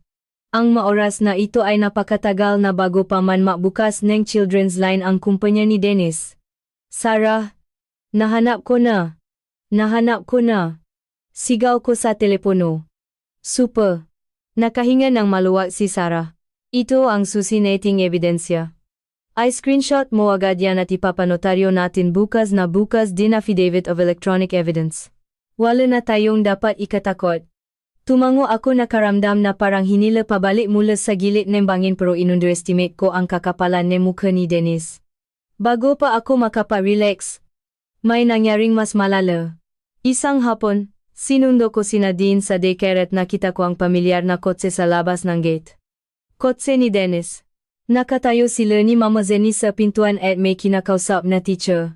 Mahigpit na hawak ni Mama Zenny ang kamay ni Nadine. Mababakas ang matinding takot at pagpupumigla sa mukha ng aking anak. Anong ginagawa niyo rito? Tumakbo ako palapit. Hinablo si Nadine mula sa hawak ni Mama Zenny at itinago sa likod ko. Mama! Umiyak si Nadine nang makita ko. Hindi man lang nagulat si Dennis. Ngumisi lang siya. Bakit? Bawal na bang sunduin ng tatay ang anak niya? Si Mama Zenny naman parang nakakita ng kawe ay sumigaw sa akin. Walang puso kang babae ka. Itinago mo ang bata sa basurahang lugar na to. Tingnan mo. Ang payat-payat na niya. Tiningnan ko ang malusog at mapupulang pisngi ni Nadine. Payat saan? Wala kayong pakialam kung paano ko pinalalaki ang anak ko. Dennis, binabalaan kita. Layuan mo siya. Layuan. Tina ako ni kilay ni Dennis. Huwag mong kalimutan. Ako ang tatay niya at lola niya ang mama ko. May karapatan kaming makasama siya. Makasama? Gusto niyo siyang i-kidnap. Huwag kang mag-imbento. Tin ni Mama Zenny. Gusto lang namin siyang makita. May dala kaming masasarap na pagkain at laruan. Tapos ikaw, itinapon mo siya sa butas na to. Anong klaseng nanay ka? Lumapit ang teacher at mukhang naguluhan. Mom. Nintindihin niyo po. Agad binago ni Dennis ang tono niya sa pagiging napakabait. Pasensya na po sa abala teacher. Nagawi lang kami ng asawa ko. Sa galit niya, kinuha niya ang bata. Gusto lang sana namin siyang ilabas para kumain sa magandang restoran. Napakahusay niyang magpanggap bilang isang mapagmahal na ama at asawa na may nababaliw na misis. Ang mga magulang ng ibang bata ay nagsimulang mag-usyoso at magbulungan. Sila pala yung nagagawan sa bata. Ang desente tingnan nung lalaki. Yung babae ang parang agresibo. Pwede namang pag-usapan. Ang salitang ito ay tumusok sa akin parang karayom. Nangingini ako sa galit pero wala akong mapapatunayan sa maraming tao. Nakakuyom ang ngipin na tinanong ko si Dennis. Ano bang gusto mong mangyari? Yumuko siya at bumulong sa tinga ko para ako lang ang makarinig. Wala. Gusto ko lang ipaalala sa na nasa ilalim ka ng troll ko. Umuwi ka at humingi ng tawad kay mama. Kundi sa susunod hindi lang sa daycare ako pupunta. Pupunta ako sa korte para kunin ang solid custody. Sasabihin ko sa judge na unstable ka. Marahas ba? Walang maayos na trabaho at hindi mo kayang bigyan ng magandang buhay ang bata. Hulaan mo kung sino ang paniniwalaan ng judge.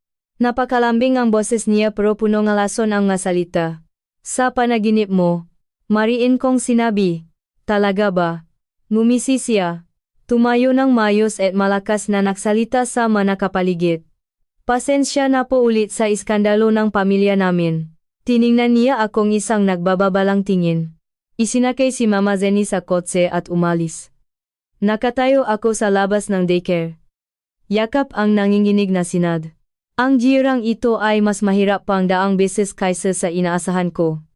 May presya, koneksyon at walang konsensya. Ako, si Sarah at ang maliit kong negosyo lang. Mananalo ba ako? Ang ginawang eksena ni Dennis ay nadulot sa akin ng malaking problema.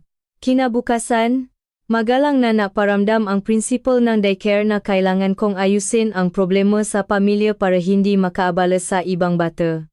Kung hindi, alisin nila si Nadine. Humingi ako ng tawad at nangakong hindi na maulit. Pinakita ng insidenteng ito na kailangan kong gumawa ng ligtas na environment para kay Nadine agad-agad. Ikinuwento ko ito kay Sarah. Tama ka. Sang-ayon niya. Hindi pwedeng palagi tayong nakadepensa. Panahon na para umatake at gamitin ang batas. Umatake. Oo. Naghahanda na ako ng reklamo para sa legal separation at finile ko na rin ang temporary protection order. TPO sa ilalim ng RA 9262. Sabi ni Sarah. Protection order. Oo. Dahil sa totoong banta sa kaligtasan mo at sa pananakit sa anak mo, pwede nating hilingin ito sa korte. Yung pambubogbog ng biyenan mo kay Nadine at ang nga pagbabanta ni Dennis sayo magandang basehan yon. Kapag naglabas ang korte NTPO, bawal na silang lumapit sa inyo ni Nadine. Kapag lumaba sila, pwede silang arestuhin ng pulis at makulong. Epektibo to. Hindi ako makapaniwala. Para sa akin, ang husgado ay laging malayo sa realidad. Maniwala ka, matigas na sabi ni Sarah. Ang batas ay hindi lang piraso ng papel. Armas natin yan. Marami lang hindi nakakaalam kung paano ito gamitin. Sa tulong ni Sarah, mabilis naming nakolekta ang mga dokumento, reklamo, mediko, lehal mula sa ospital, screenshots na makapagbabanta, SMS, chats, at screenshots ng mga notes ko na may timestamps. At ang pinakamahalaga, lihim kong na-record sa phone ang pagbabanta ni Dennis sa labas ng daycare. Dala ang makapal na folder, pumunta kami sa korte. Naging maayos ang fact file ng kaso. Paglabas ng gusali ng korte, nakahinga ako ng maluwag. Hindi na lang ako basta biktima. Isa na akong mandirigma. Mabilis umaksyon ng court. Makalipas ang ilang araw, natanggap ni Dennis ang supina at kopya ng reklamo ko kasama ang sumon para sa TPO. Tinawagan niya ako alos agad-agad. Isang gali na bozong sumalubong sa akin. Nag-fil ka talaga ng kaso at humihingi ka pa ng protection order? Sira na ba talaga yung ulo mo? Hindi ako sumagot at inon ang call recorder sa phone ko. Akala mo ba matatakot ako? Kung gagalitin mo ako, ikaw ang magsisisi. May 100 paraan ako para ubusin ang pera mo at siguraduhin hindi mo na makikita ang anak mo. Sa tingin mo maniniwala ang judge sa makwento mo? Isang walang kwentang wife. Anong laban mo sa akin? Kukuha ako ng pinakamagaling na abogado. Bibigyan kita ng huling pagkakataon. Iurong mo yan. Kung hindi, makikita tayo sa korte at dudurugin kita. Matagal siyang nagsisigaw. At nang hindi makakuha ng sagot, nagtanong siya. Nakikinig ka ba? Nakikinig. Kalmado kong sagot. Dennis, nai-record ko ang bawat salita mo. Dagdag ebidensya na naman ito ng harassment at grave threats mo. Natahimik sa kabilang linya. Pagkaraan ng ilang segundo, nagmura siya nga malutong at pinatay ang tawag.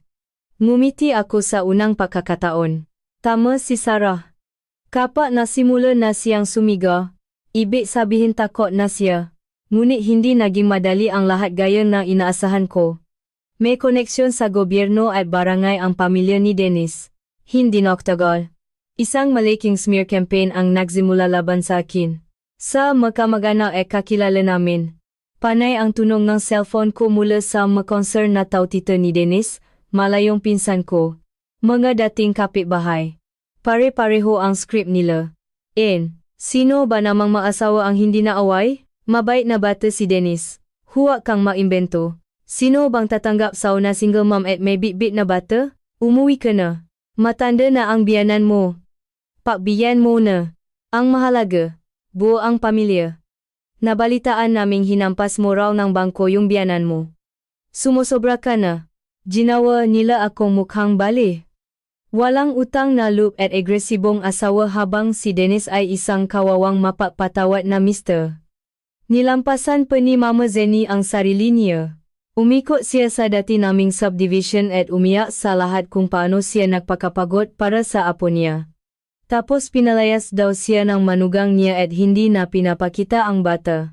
Na-hospital pa siya at nagpadala ng litrato sa family GC na nakakabit sa IV drip swero. Naging public enemy number 1 ako. Kahit ang sarili kong mga magulang ay tumawag para pagalitan ako. Nanginginig sa gali ang boses ni Papa. Kailan mo ba ititigil ang kalokohan mo? Ipinahiya mo kami. Humingi ka ng tawad ngayon din at tapusin mo na to. Kung hindi, kalimutan mo ang anak ka namin. Nakikinig ako at hindi makapasalita.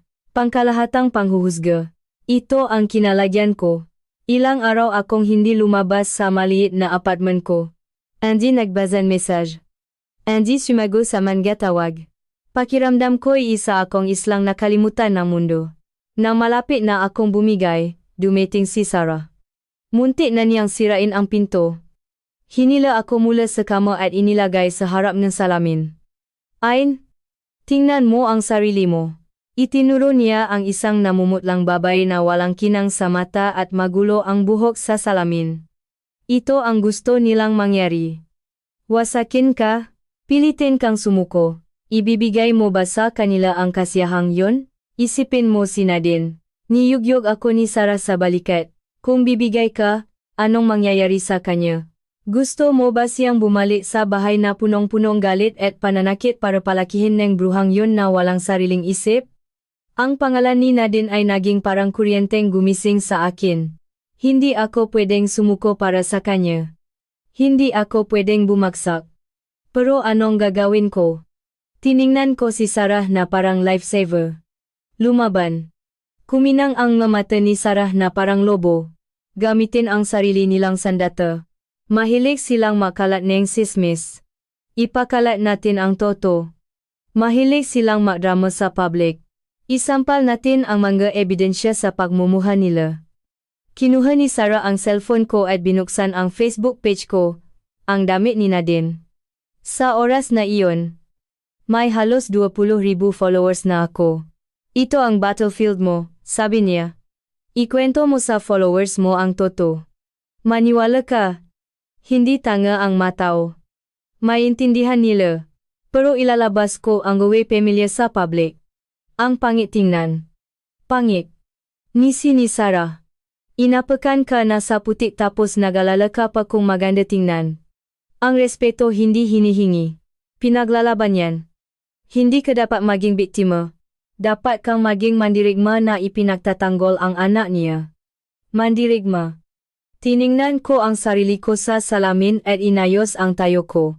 Kakasimula pa lang ni Jericho. Sa tulong ni Sarah, napasya akong gumanti. Buong gabi kong sinulat ang isang napakahabang Facebook post nang walang masyadong drama at iyak. Purong katotohanan lang kung paano ko nakita ang biyanan ko na may hawak na sinturon. Paano kami nagawi ni Dennis? Paano ako umalis ng bahay at ninakaw niya ang pera ko sa bangko? Paano niya ako pinaratang ninakaw ang sarili kong designs? At tinako ako sa labas ng dekare? Ni-attach ko sa post ang mga ebidensya. Litrato ng pasa ni Nadine, medical legal certificate, screenshots ng mga panlalait ni Mama Zenny, voice record ng pagbabanta ni Dennis, at screenshots ng notes app ko, na may timestamps na nagpapatunay na ako ang may gawa ng mga designs. Sa dulo, isinulat ko, akala ko ang kasal ay isang tahimik na kanlungan pero naging kulungan ito. Akala ko ang papaparaya ay magdadala ng kapayapaan sa pamilya pero nakbunga lang ito ng mas maraming pang-abuso. Hindi ko ito isinulat para kaawaan niyo ako.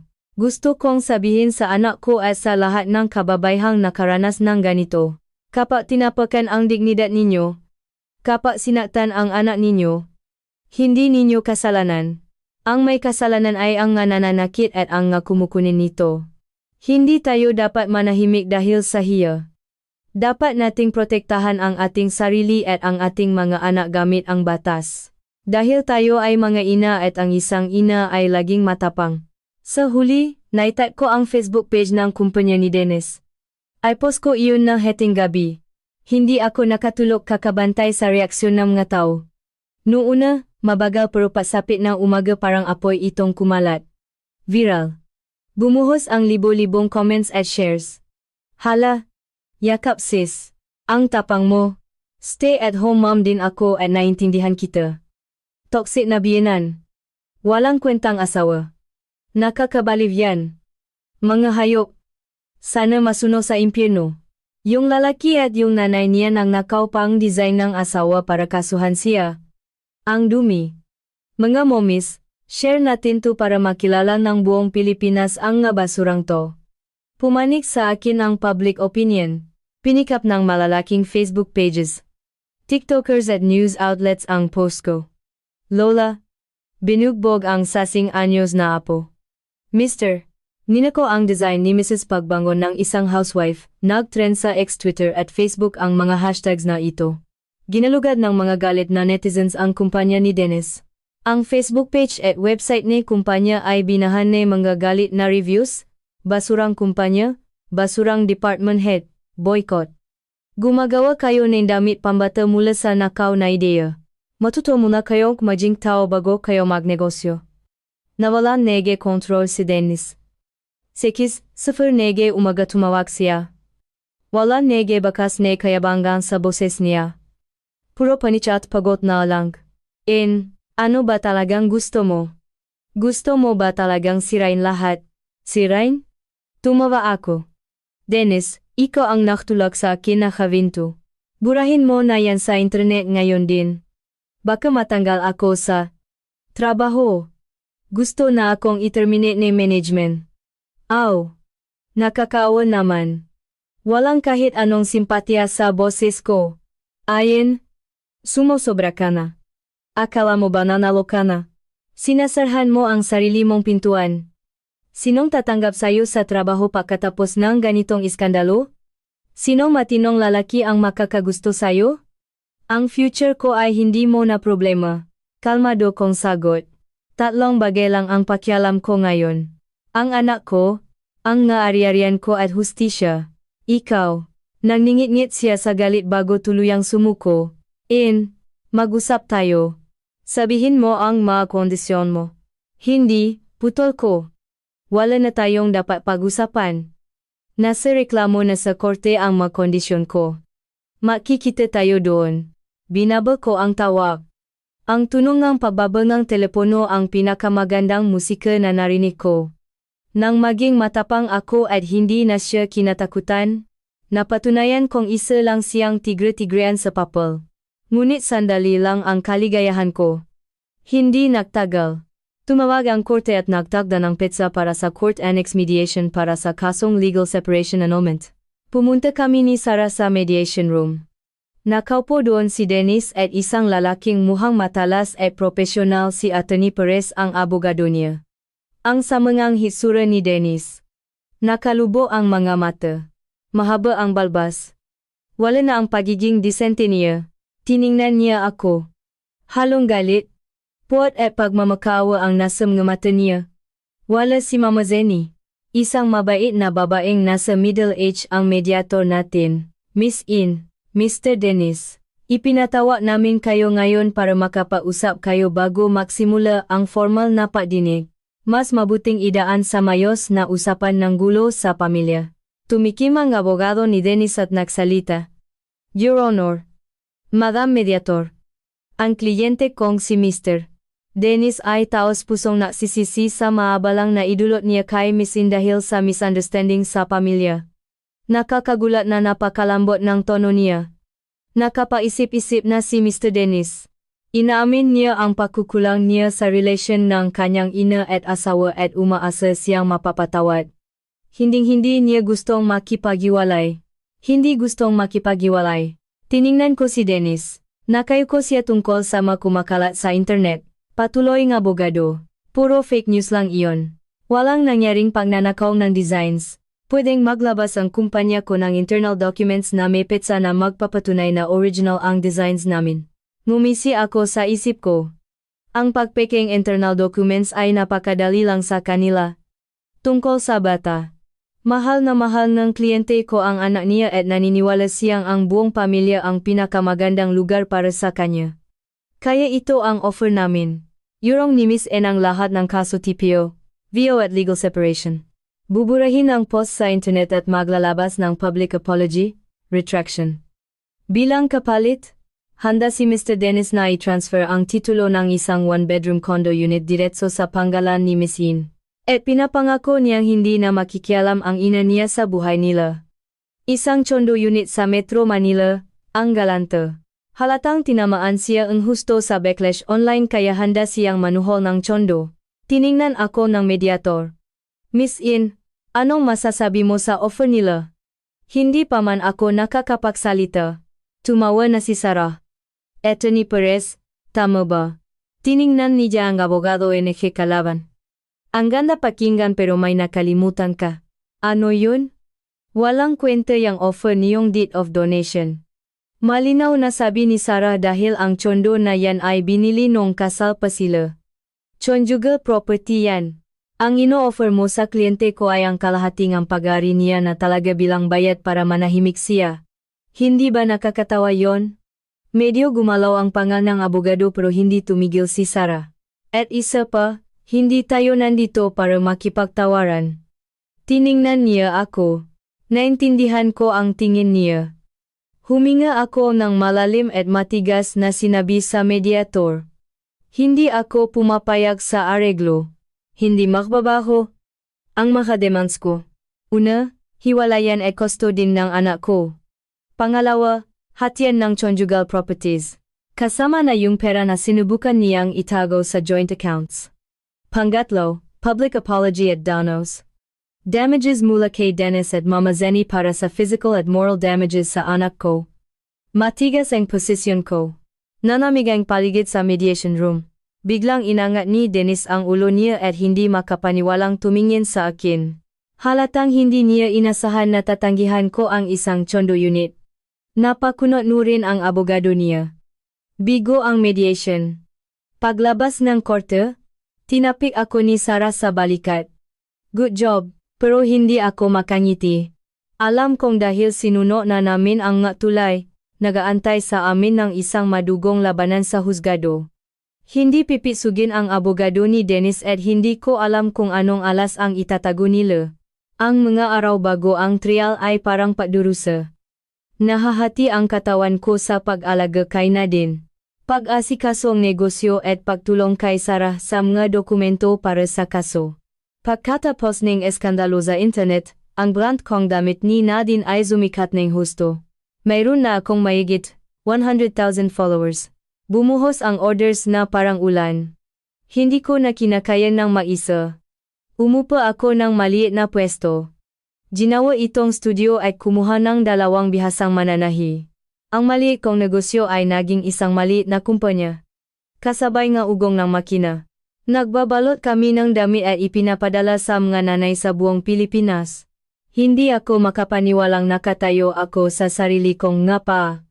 Kahit na pagod ako pag-uwi, payapa ang puso ko. Nasasanay na rin si Nadine sa bagong buhay niya. Gusto niya sa studio. Pagkatapos sa daycare, tahimik siyang nagdo-drawing sa isang sulok o naglalaro. Tuwang-tuwa sa kanya ang mga mananahi. Mas madalas na siyang ngumiti ngayon. Minsan lang sa gabi, niyayakap niya ako at mahinang tinatanong, Mama, hindi ko na po ba makikita si Papa kailanman? Kinukuro ang puso ko. Hindi ko alam kung paano ipapaliwanag sa kanya ang karumihan ng mundo nga matatanda. Niyayakap ko na lang siya at sinasabing hindi na makasama sina Mama at Papa sa bahay, pero mahal ka pa rin namin. Pinapayagan ko pa rin si Dennis na makita siya minsan. Nakikita kami sa neutral ground sa mall, sa mapalaruan. Hindi ko gustong ipakait sa kanya ang tatay niya dahil lang sa galit namin sa isa't isa. Pero tila hindi ito pinapahalagahan ni Dennis. Minsan binubulungan niya si Nadine nga kakaibang bagay. Gusto mong umuwi sa bahay ni Papa. Malaki ang condo natin. Maraming laruan. Tulad diyan na lagi lang nagtatrabaho ang mama mo. Wala siyang time makipaglaro sa iyo. Lagi pa siyang galit at umiiyak. Sinusubukan niyang siraan ako sa paningin ng anak ko. Pagalit ko siyang sinabihan pero sumagot lang siya. Naalala lang ako sa anak ko. Anong masama doon? Simula nun, hindi ko na sila hinayaang maksama ng silang dalawa lang. Alam kong gagawin niya lahat. Makuha lang ang custody. Dumating ang araw ng trial. Nagsuot ako ng puting dress na sarili kong design. Nag-light makeup para magmukhang confident at matapang. Pagpasok ko sa sala ng korte, nakita ko si Dennis. Naka-business suit siya at mayos ang buhok. Sa tabi niya, nakaupo ang tusong abogado na si Attorney Perez. Napalitan kami ng malamig na tingin. Nakakasakalang paligid. Nasimula ang pagdinig. Naunang nagsalita si Sarah. Lohikal at malinaw niyang inilatag ang mga demands namin at prinsenta ang mga ebidensya. Medical legal certificate, pictures ng mga pasa, voice recording ng pagbabanta ni Dennis, bank statements na nagpapatunay ng pag-withdraw niya ng pera ng walang palam at ang mga nakanotaryong screenshots ng mga designer notes ko. Direktang tumama ang mga ebidensya. Dumilim ang muka ni Dennis sa bawat segundo.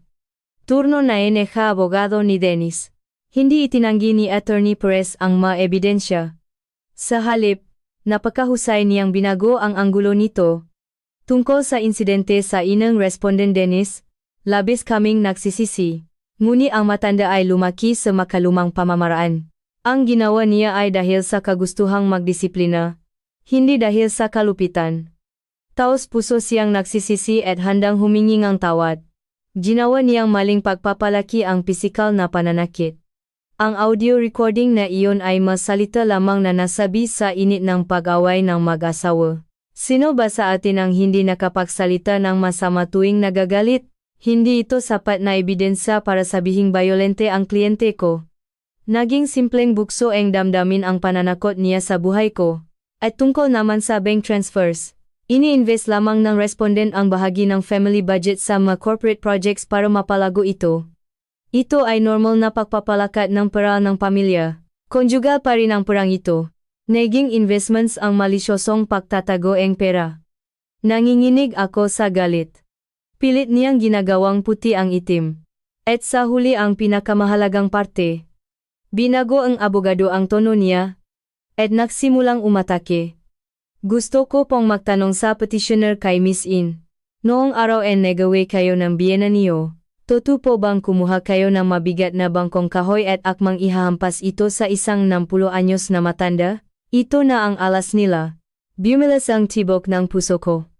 Objection, Your Honor. Tumayo si Sarah. Ang tanong ay leading and misleading. Ibinagsak lang ng kliyente ko ang bangko. Sa sahig bilang babala. Tumango ang judge.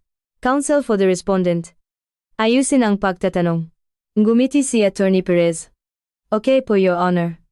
Ibahin natin. Miss In. Sagutin niyo lang hindi. Sa sobrang galit niyo po noong nagawi kayo, kumuha kayo ng mabigat na bagay at nagpakita ng aggression, hindi ko may tatanggi. O, pilit kong sagot.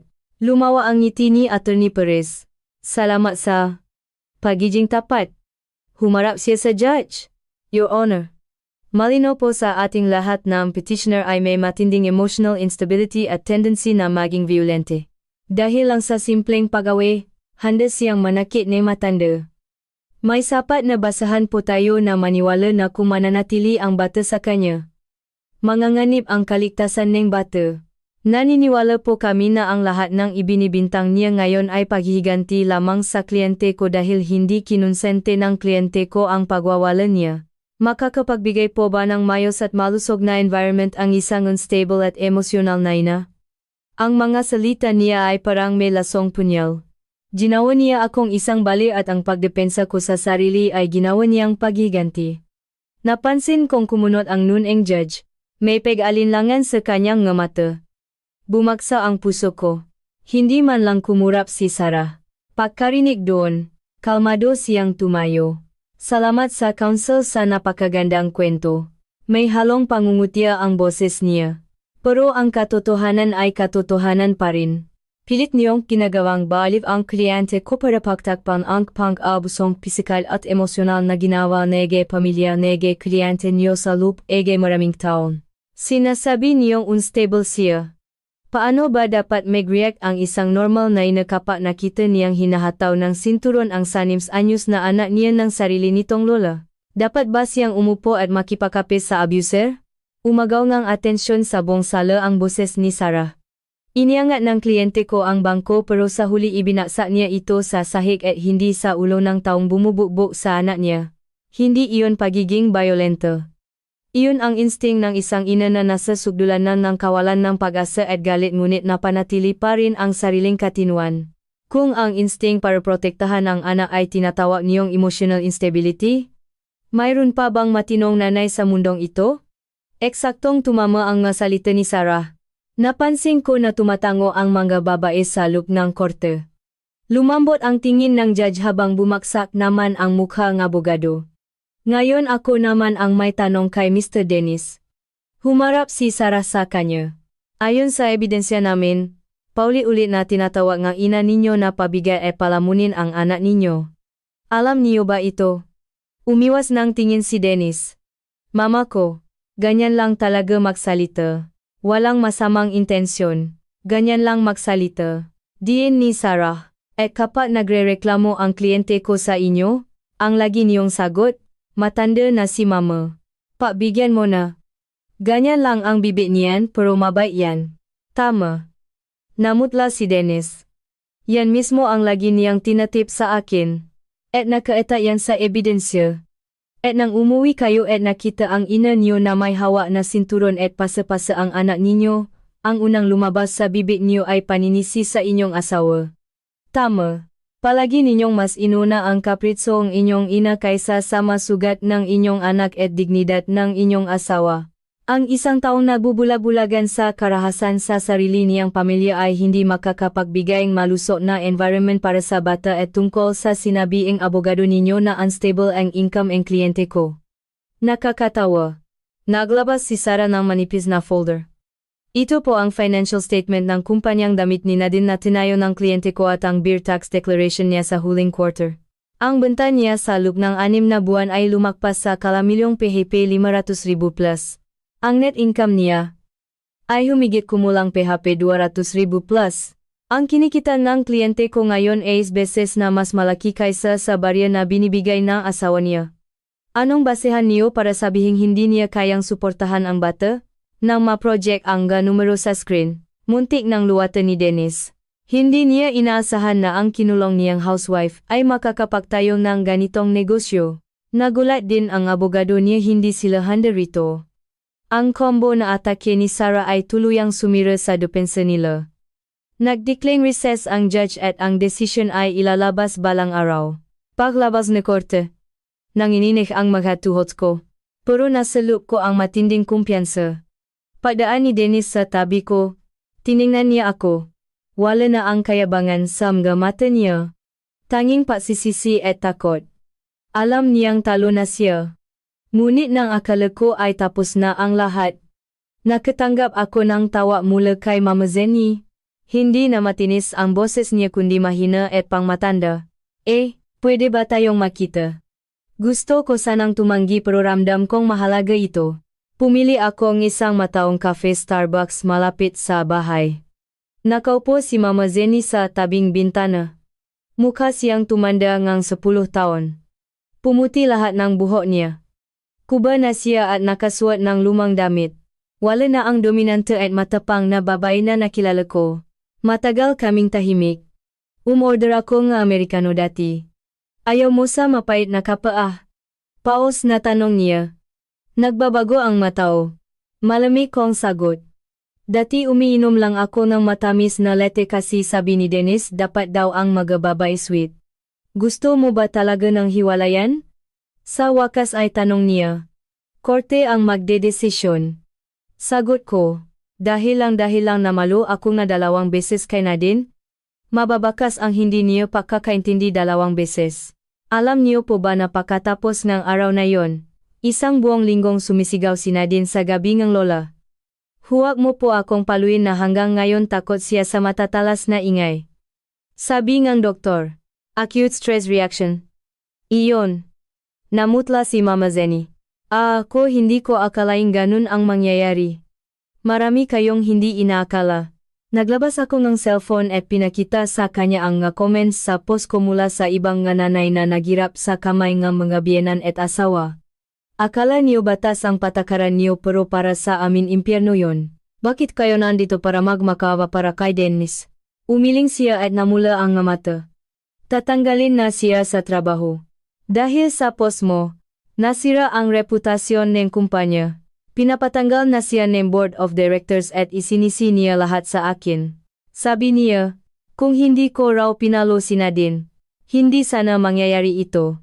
Kagabi, umuwi siyang lasing at nagawi kami ng malala. Tinawag niya ako malas na sumira sa buhay niya.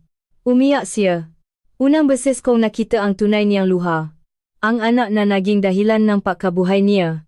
Ang anak na itinuring niyang Diyos ay pinrotektahan mula sa lahat ay tinapon siya na parang basura nung maging pabigat na siya. At gusto niyong ipagtanggol ko siya. Hindi ko alam. Pinunasan niya ang maluha niya. Hindi ko maintindihan kung anong kasalanan ko. Buong buhay ko ibinigay ko lahat para sa kanya. Ang kasalanan niyo ay hindi niyo siya kailanman tinuruan maging responsableng tao para panindigan ang mali niya. Matigas kong sabi. At ang hindi ninyo pagtrato sa amin ni Nadine bilang tao. Para sa inyo. Mga alalay lang kami ng anak niyo. Tulala lang siyang nakatingin sa akin. Nanginginig ang mga kamay na naglabas siya ng lumang sobra mula sa bat niya at inilapak sa harap ko. Ito ang naipon ko. PHP 30,000. Pensyon ko yan sana. Alam kong hindi nito mabubura ang kasalanan ko kay Nadine, pero ito lang ang meron ako. Dagdag pa niya. May babae at si Dennis. Ano? Nabigla ako. Nakita ko to nung naglalaba ako nga damit niya. Amoy pambabaeng pabango. At sa glove compartment ng kotse, nakakita siya ng resibo para sa isang mamahaling kwintas na hindi ko kailanman isinuot. Parang may pumitik sa utak ko. Yung amoy na yon, yung kwintas at ang contact name na Roxanne na minsan niyang itinago sa akin na sinabi niyang bagong intern sa opisina nila. Naniwala ako sa kanya nun. Diyos ko, napakatanga ko. Akala ko kalaban ko lang ang biyanan ko pero may babae na pala siya. Kaya pala niya ni-withdraw yung sa account ko. Hindi para invest kundi para ibili ng alahas ang kabit niya gamit ang perang pinahirapan kong ipunin. Nagliap ako sa galit. Kinuha ko ang Amerikano ko at ibinuhos itong direkta sa ulo ni Mama Zenny. Tumulo ang malamig at mapait na kape sa maputing buhok niya at kulubot na mukha. Hindi siya sumigaw o iwas. Ipinikit lang niya ang mga mata niya. Para sa anak ko yan. At para kay Dennis, mariin kong sinabi. Sisiguraduhin kong magbabayad siya sa lahat. Tumalikod ako at umalis. Dumiretso ako agad sa opisina ni Sarah. Sarah, kailangan natin siyang durugin. Walang ititira sa kanya. Ikinuwento ko ang tungkol kay Roxanne at sa sinabi ngang biyenan ko. Kumunot ang nun ni Sarah. Kumalma ka. Kung totoo yan, kailangan natin ng direktang ebidensya. Hindi uubra sa korte ang resibo at amoy pabango. Concubinage is hard to prove. Kailangan natin ng photos, videos or chats. Saan ko kukunin yun? Hindi naman ako private investigator. Nag-isip si Sarah at biglang kuminang mga mata niya. May dashcam ba sa kotse niyo? Oh, may camera rin sa loob ng sasakyan na nag-record ng audio. Freed from the car dealer. Perfect. Pumalakpak si Sarah. Kailangan nating kunin yung memory card mula sa dashcam. Pero dapat hindi niya mahalata. Gumawa kami ng plano. Tinawagan ko si Dennis at sinabing sa weekend may sports festival sa daycare ni Nadine at required ang magulang. Pumayag siya. Sabado, sinundo niya kami. Umupo ako sa likod kasama si Nadine. Nang malapit na kami sa daycare, hinawakan ko ang tiyan ko adumain. Aray, ang sakit. Food poisoning yata to. Kumuno ang nun ni Dennis. Dadalhin ba kita sa ospital? Hindi. Ibili mo lang ako ng gamot sa Mercury Drug sa kanto. Hindi ako makababa. Sobrang sakit. Kahit labag sa loob. Bumaba siya ng kotse. Pakasara ng pinto. Tumalon ako papunta sa front seat. Kumakabog ang dibdib ko. Kinapa ko ang dashcam sa likod ng rearview mirror. Ginamit ko ang kuko ko para tanggalin ang SD card at ibinusa ito. Ang buong proseso ay tumagal ng 30 segundo. Tumalon ako pabalik sa likod. Bumalik si Dennis bitbit ang gamot.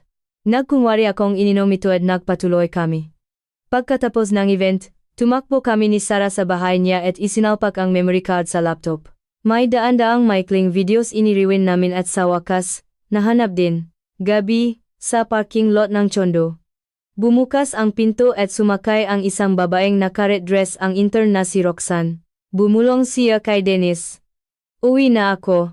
Ingat sa peg drive. Malambing ang sagot ni Dennis. Pagod ka na ba, baby? Pahinga ka na. Sabi halik, kumukulo ang dugo ko. Nanood pa kami. Nakita naming pumupunta sila sa mamahaling restaurants. Pinibilhan siya na pesat ito na ang narininaming pay-usap nila sa loop na kotse. Dennis, kailan mo ba hihiwalayan ang losyang na yon? Nakakapagod ng maghintay. Malapit na baby. Pagkatapos kong ma-withdraw lahat ng pera at mailipat ang mga titulo natin, itatapon ko siya sa kalsada tapos magsasama na tayo. Lusang itatapon sa kalsada. Yan pala ang tingin niya sa akin sa loob ng 7 taon. Hinawakan ni Sarah ang balikat ko. Huminga ka. Surewin na to. Inamin niya ang pagtatago ng conjugal properties at ang pinakamasahol, isang video nung weekend. Nakapa ang kotse sa madilim na kasada. Nahagip ng kamera ang paggawa nila ng kababalagan sa backseat. Sa upuang iyon din sumasakay ang anak ko. Nasuka ako doon mismo sa banyo ni Sarah. Nakmumo ako. Tiningnan ang maputlang sarili ko sa salamin at tumawa habang umiyak. May dalawa tayong option, sabi ni Sarah. Ilabas ito sa korte at siguradong wasak siya o gamitin pang blackmail at pilitin siyang pumirma sa isang settlement. Ayon sa gusto natin. Hindi ko gustong ma-viral pa ang mga malalaswang video na ito ay madamay pati anak ko. Ayoko na nga mahaba ay maduming laban sa korte. Blackmail, sabi ko. Gawing sole owner ako ng lahat ng property. Alis siyang walang-wala. Kumuha si Sarah ng dumi account at pinadala ang clip ng video audio sa abogadong si Attorney Perez. May kasamang caption. Kung hindi niyo gusto na lumabas ito sa korte at sa media, magkita tayo bukas sa cafe. Mag-isang pumunta si Sarah sa meeting. Kwento niya. Namutla si Attorney Perez nang makita ang buong clip. Alam ng abogado na kapag umabot ito sa judge, hindi lang mawawalan ng pera ang kliyente niya bilang may sala sa kasal kundi mismong si Attorney Perez ay pwedeng matanggalan ang lisensya, disbarment, sa pagtulong sa pagtatago ng mga ebidensya at ari-arian. Pumirma siya sa lahat. Sabi ni Sarah sabay lapangin compromise agreement sa harap ko. Kusang ibinigay ni Dennis ang lahat ng rights niya sa real estate, kotse, investments at bank account sa pabor mo. Ibinigay sa ang sole custody ni Nadine at obligado siyang magbayad ng child support na PHP 50,000 kada buwan. May non-disclosure agreement NDA din dun. Multa ng milyon kapag inilabas niya ang totoong dahilan ng hiwalayan. Pumirma ako. Tapos na ang jera. Nag-dinner kaming tatlo ni na Dennis at Nadine sa huling pagkakataon. Ibinigay niya ang kwintas kay Nadine ang mismong nasa resibo. Kapag lumaki ka na, isuswat mo to ha. Sabi niya habang may luha sa mga mata. Kinabukasan, najing pinala ang aming legal separation at na-approve ang annulment kalaunan. Sa labas ng korte, tahimik kami. Anong balak mo? Tanong ko. Aalis ako ng Maynila. Tinanggal na ako sa kumpanya. Sira na ang pangalan ko rito. Masisimula ako ulit sa probinsya. Tuyo niyang sagot. At hiniwalayan na niya ako nung nalaman niyang wala na ako ni isang kusing. Paalam Dennis, sabi ko. Subukan mong maging tao. Tumalikod ako patungo sa bago kong buhay. Lalong lumaki ang negosyo ko. Ibinenta ko ang chondo ni Deniche. Binayaran si Sarah at ininvest ko sa production. Lumawak ang damit ni Nadine. Nag-introduce ako ng corporate standards. Tinanggal ko ang nga tamat at nagbigay nga incentives at shares sa mga masisipa na empleyado. Mula sa pagiging housewife, naging isang strikto pero patas na CEO ako. May gisa ako. May mga lalaking nanliligaw. Pero takot na akong masaktan hanggang sa dumating sa buhay namin si Do Anton. Siya ang child psychologist na nilapitan ko para iterapi si Nadine pagkatapos ang trauma nito kay Mama Zenny. Nasa 20 years old siya at nakasalamin. Amoy araw siya at may nakakagaan na presensya. Tinulungan niya si Nadine na muling maging masayang bata. Naging makaibigan kami at naramdaman kong napaka-komportable niya kasama. Sa isang charity event kung saan ako imbitado, nilapitan niya ako. Unang beses niya akong tinawag sa pangalan ko. Alam kong takot ka pa pero gusto kong sabihin saong handa akong maghintay. Napakagaling mong babay. Ang pinakamatapang na nakilala ko. Gusto kitang protektahan. Biglang tumakbo papalapit si Nadine. Mama. Tito Anton. Si Tito Anton na po ang magiging prince ko. Pareho kaming namula. Nung weekend, nagpunta kaming tatlo sa isang strawberry farm sa Tagaytay. Pinasa ni Anton sina sa balikat niya habang namimitas. Humiga kami sa damuhan. Tawa niya sa akin. Pwede ba kitang maging girlfriend? Tiningnan ko ang mababait niyang mata. Yumuko at hinalikan siya ng marahan sa labi. Nanigas siya sandali. Tapos mahigpit niya akong yakap. Salamat at binigyan mo ako ng pagkakataon ng akala ko tapos na ang lahat ng bagyo. Isang hating gabi may tumawag. Si Dennis to. Lumipas na ang 2 taon. Nang hihina ang boses niya. May liver cancer ako. Stage 4. Malapit na akong mamatay. Gusto ko sanang makita si Nadine sa huling pagkakataon. Nanigas ako. Liver cancer sa edad na 35. Malupit ang buhay.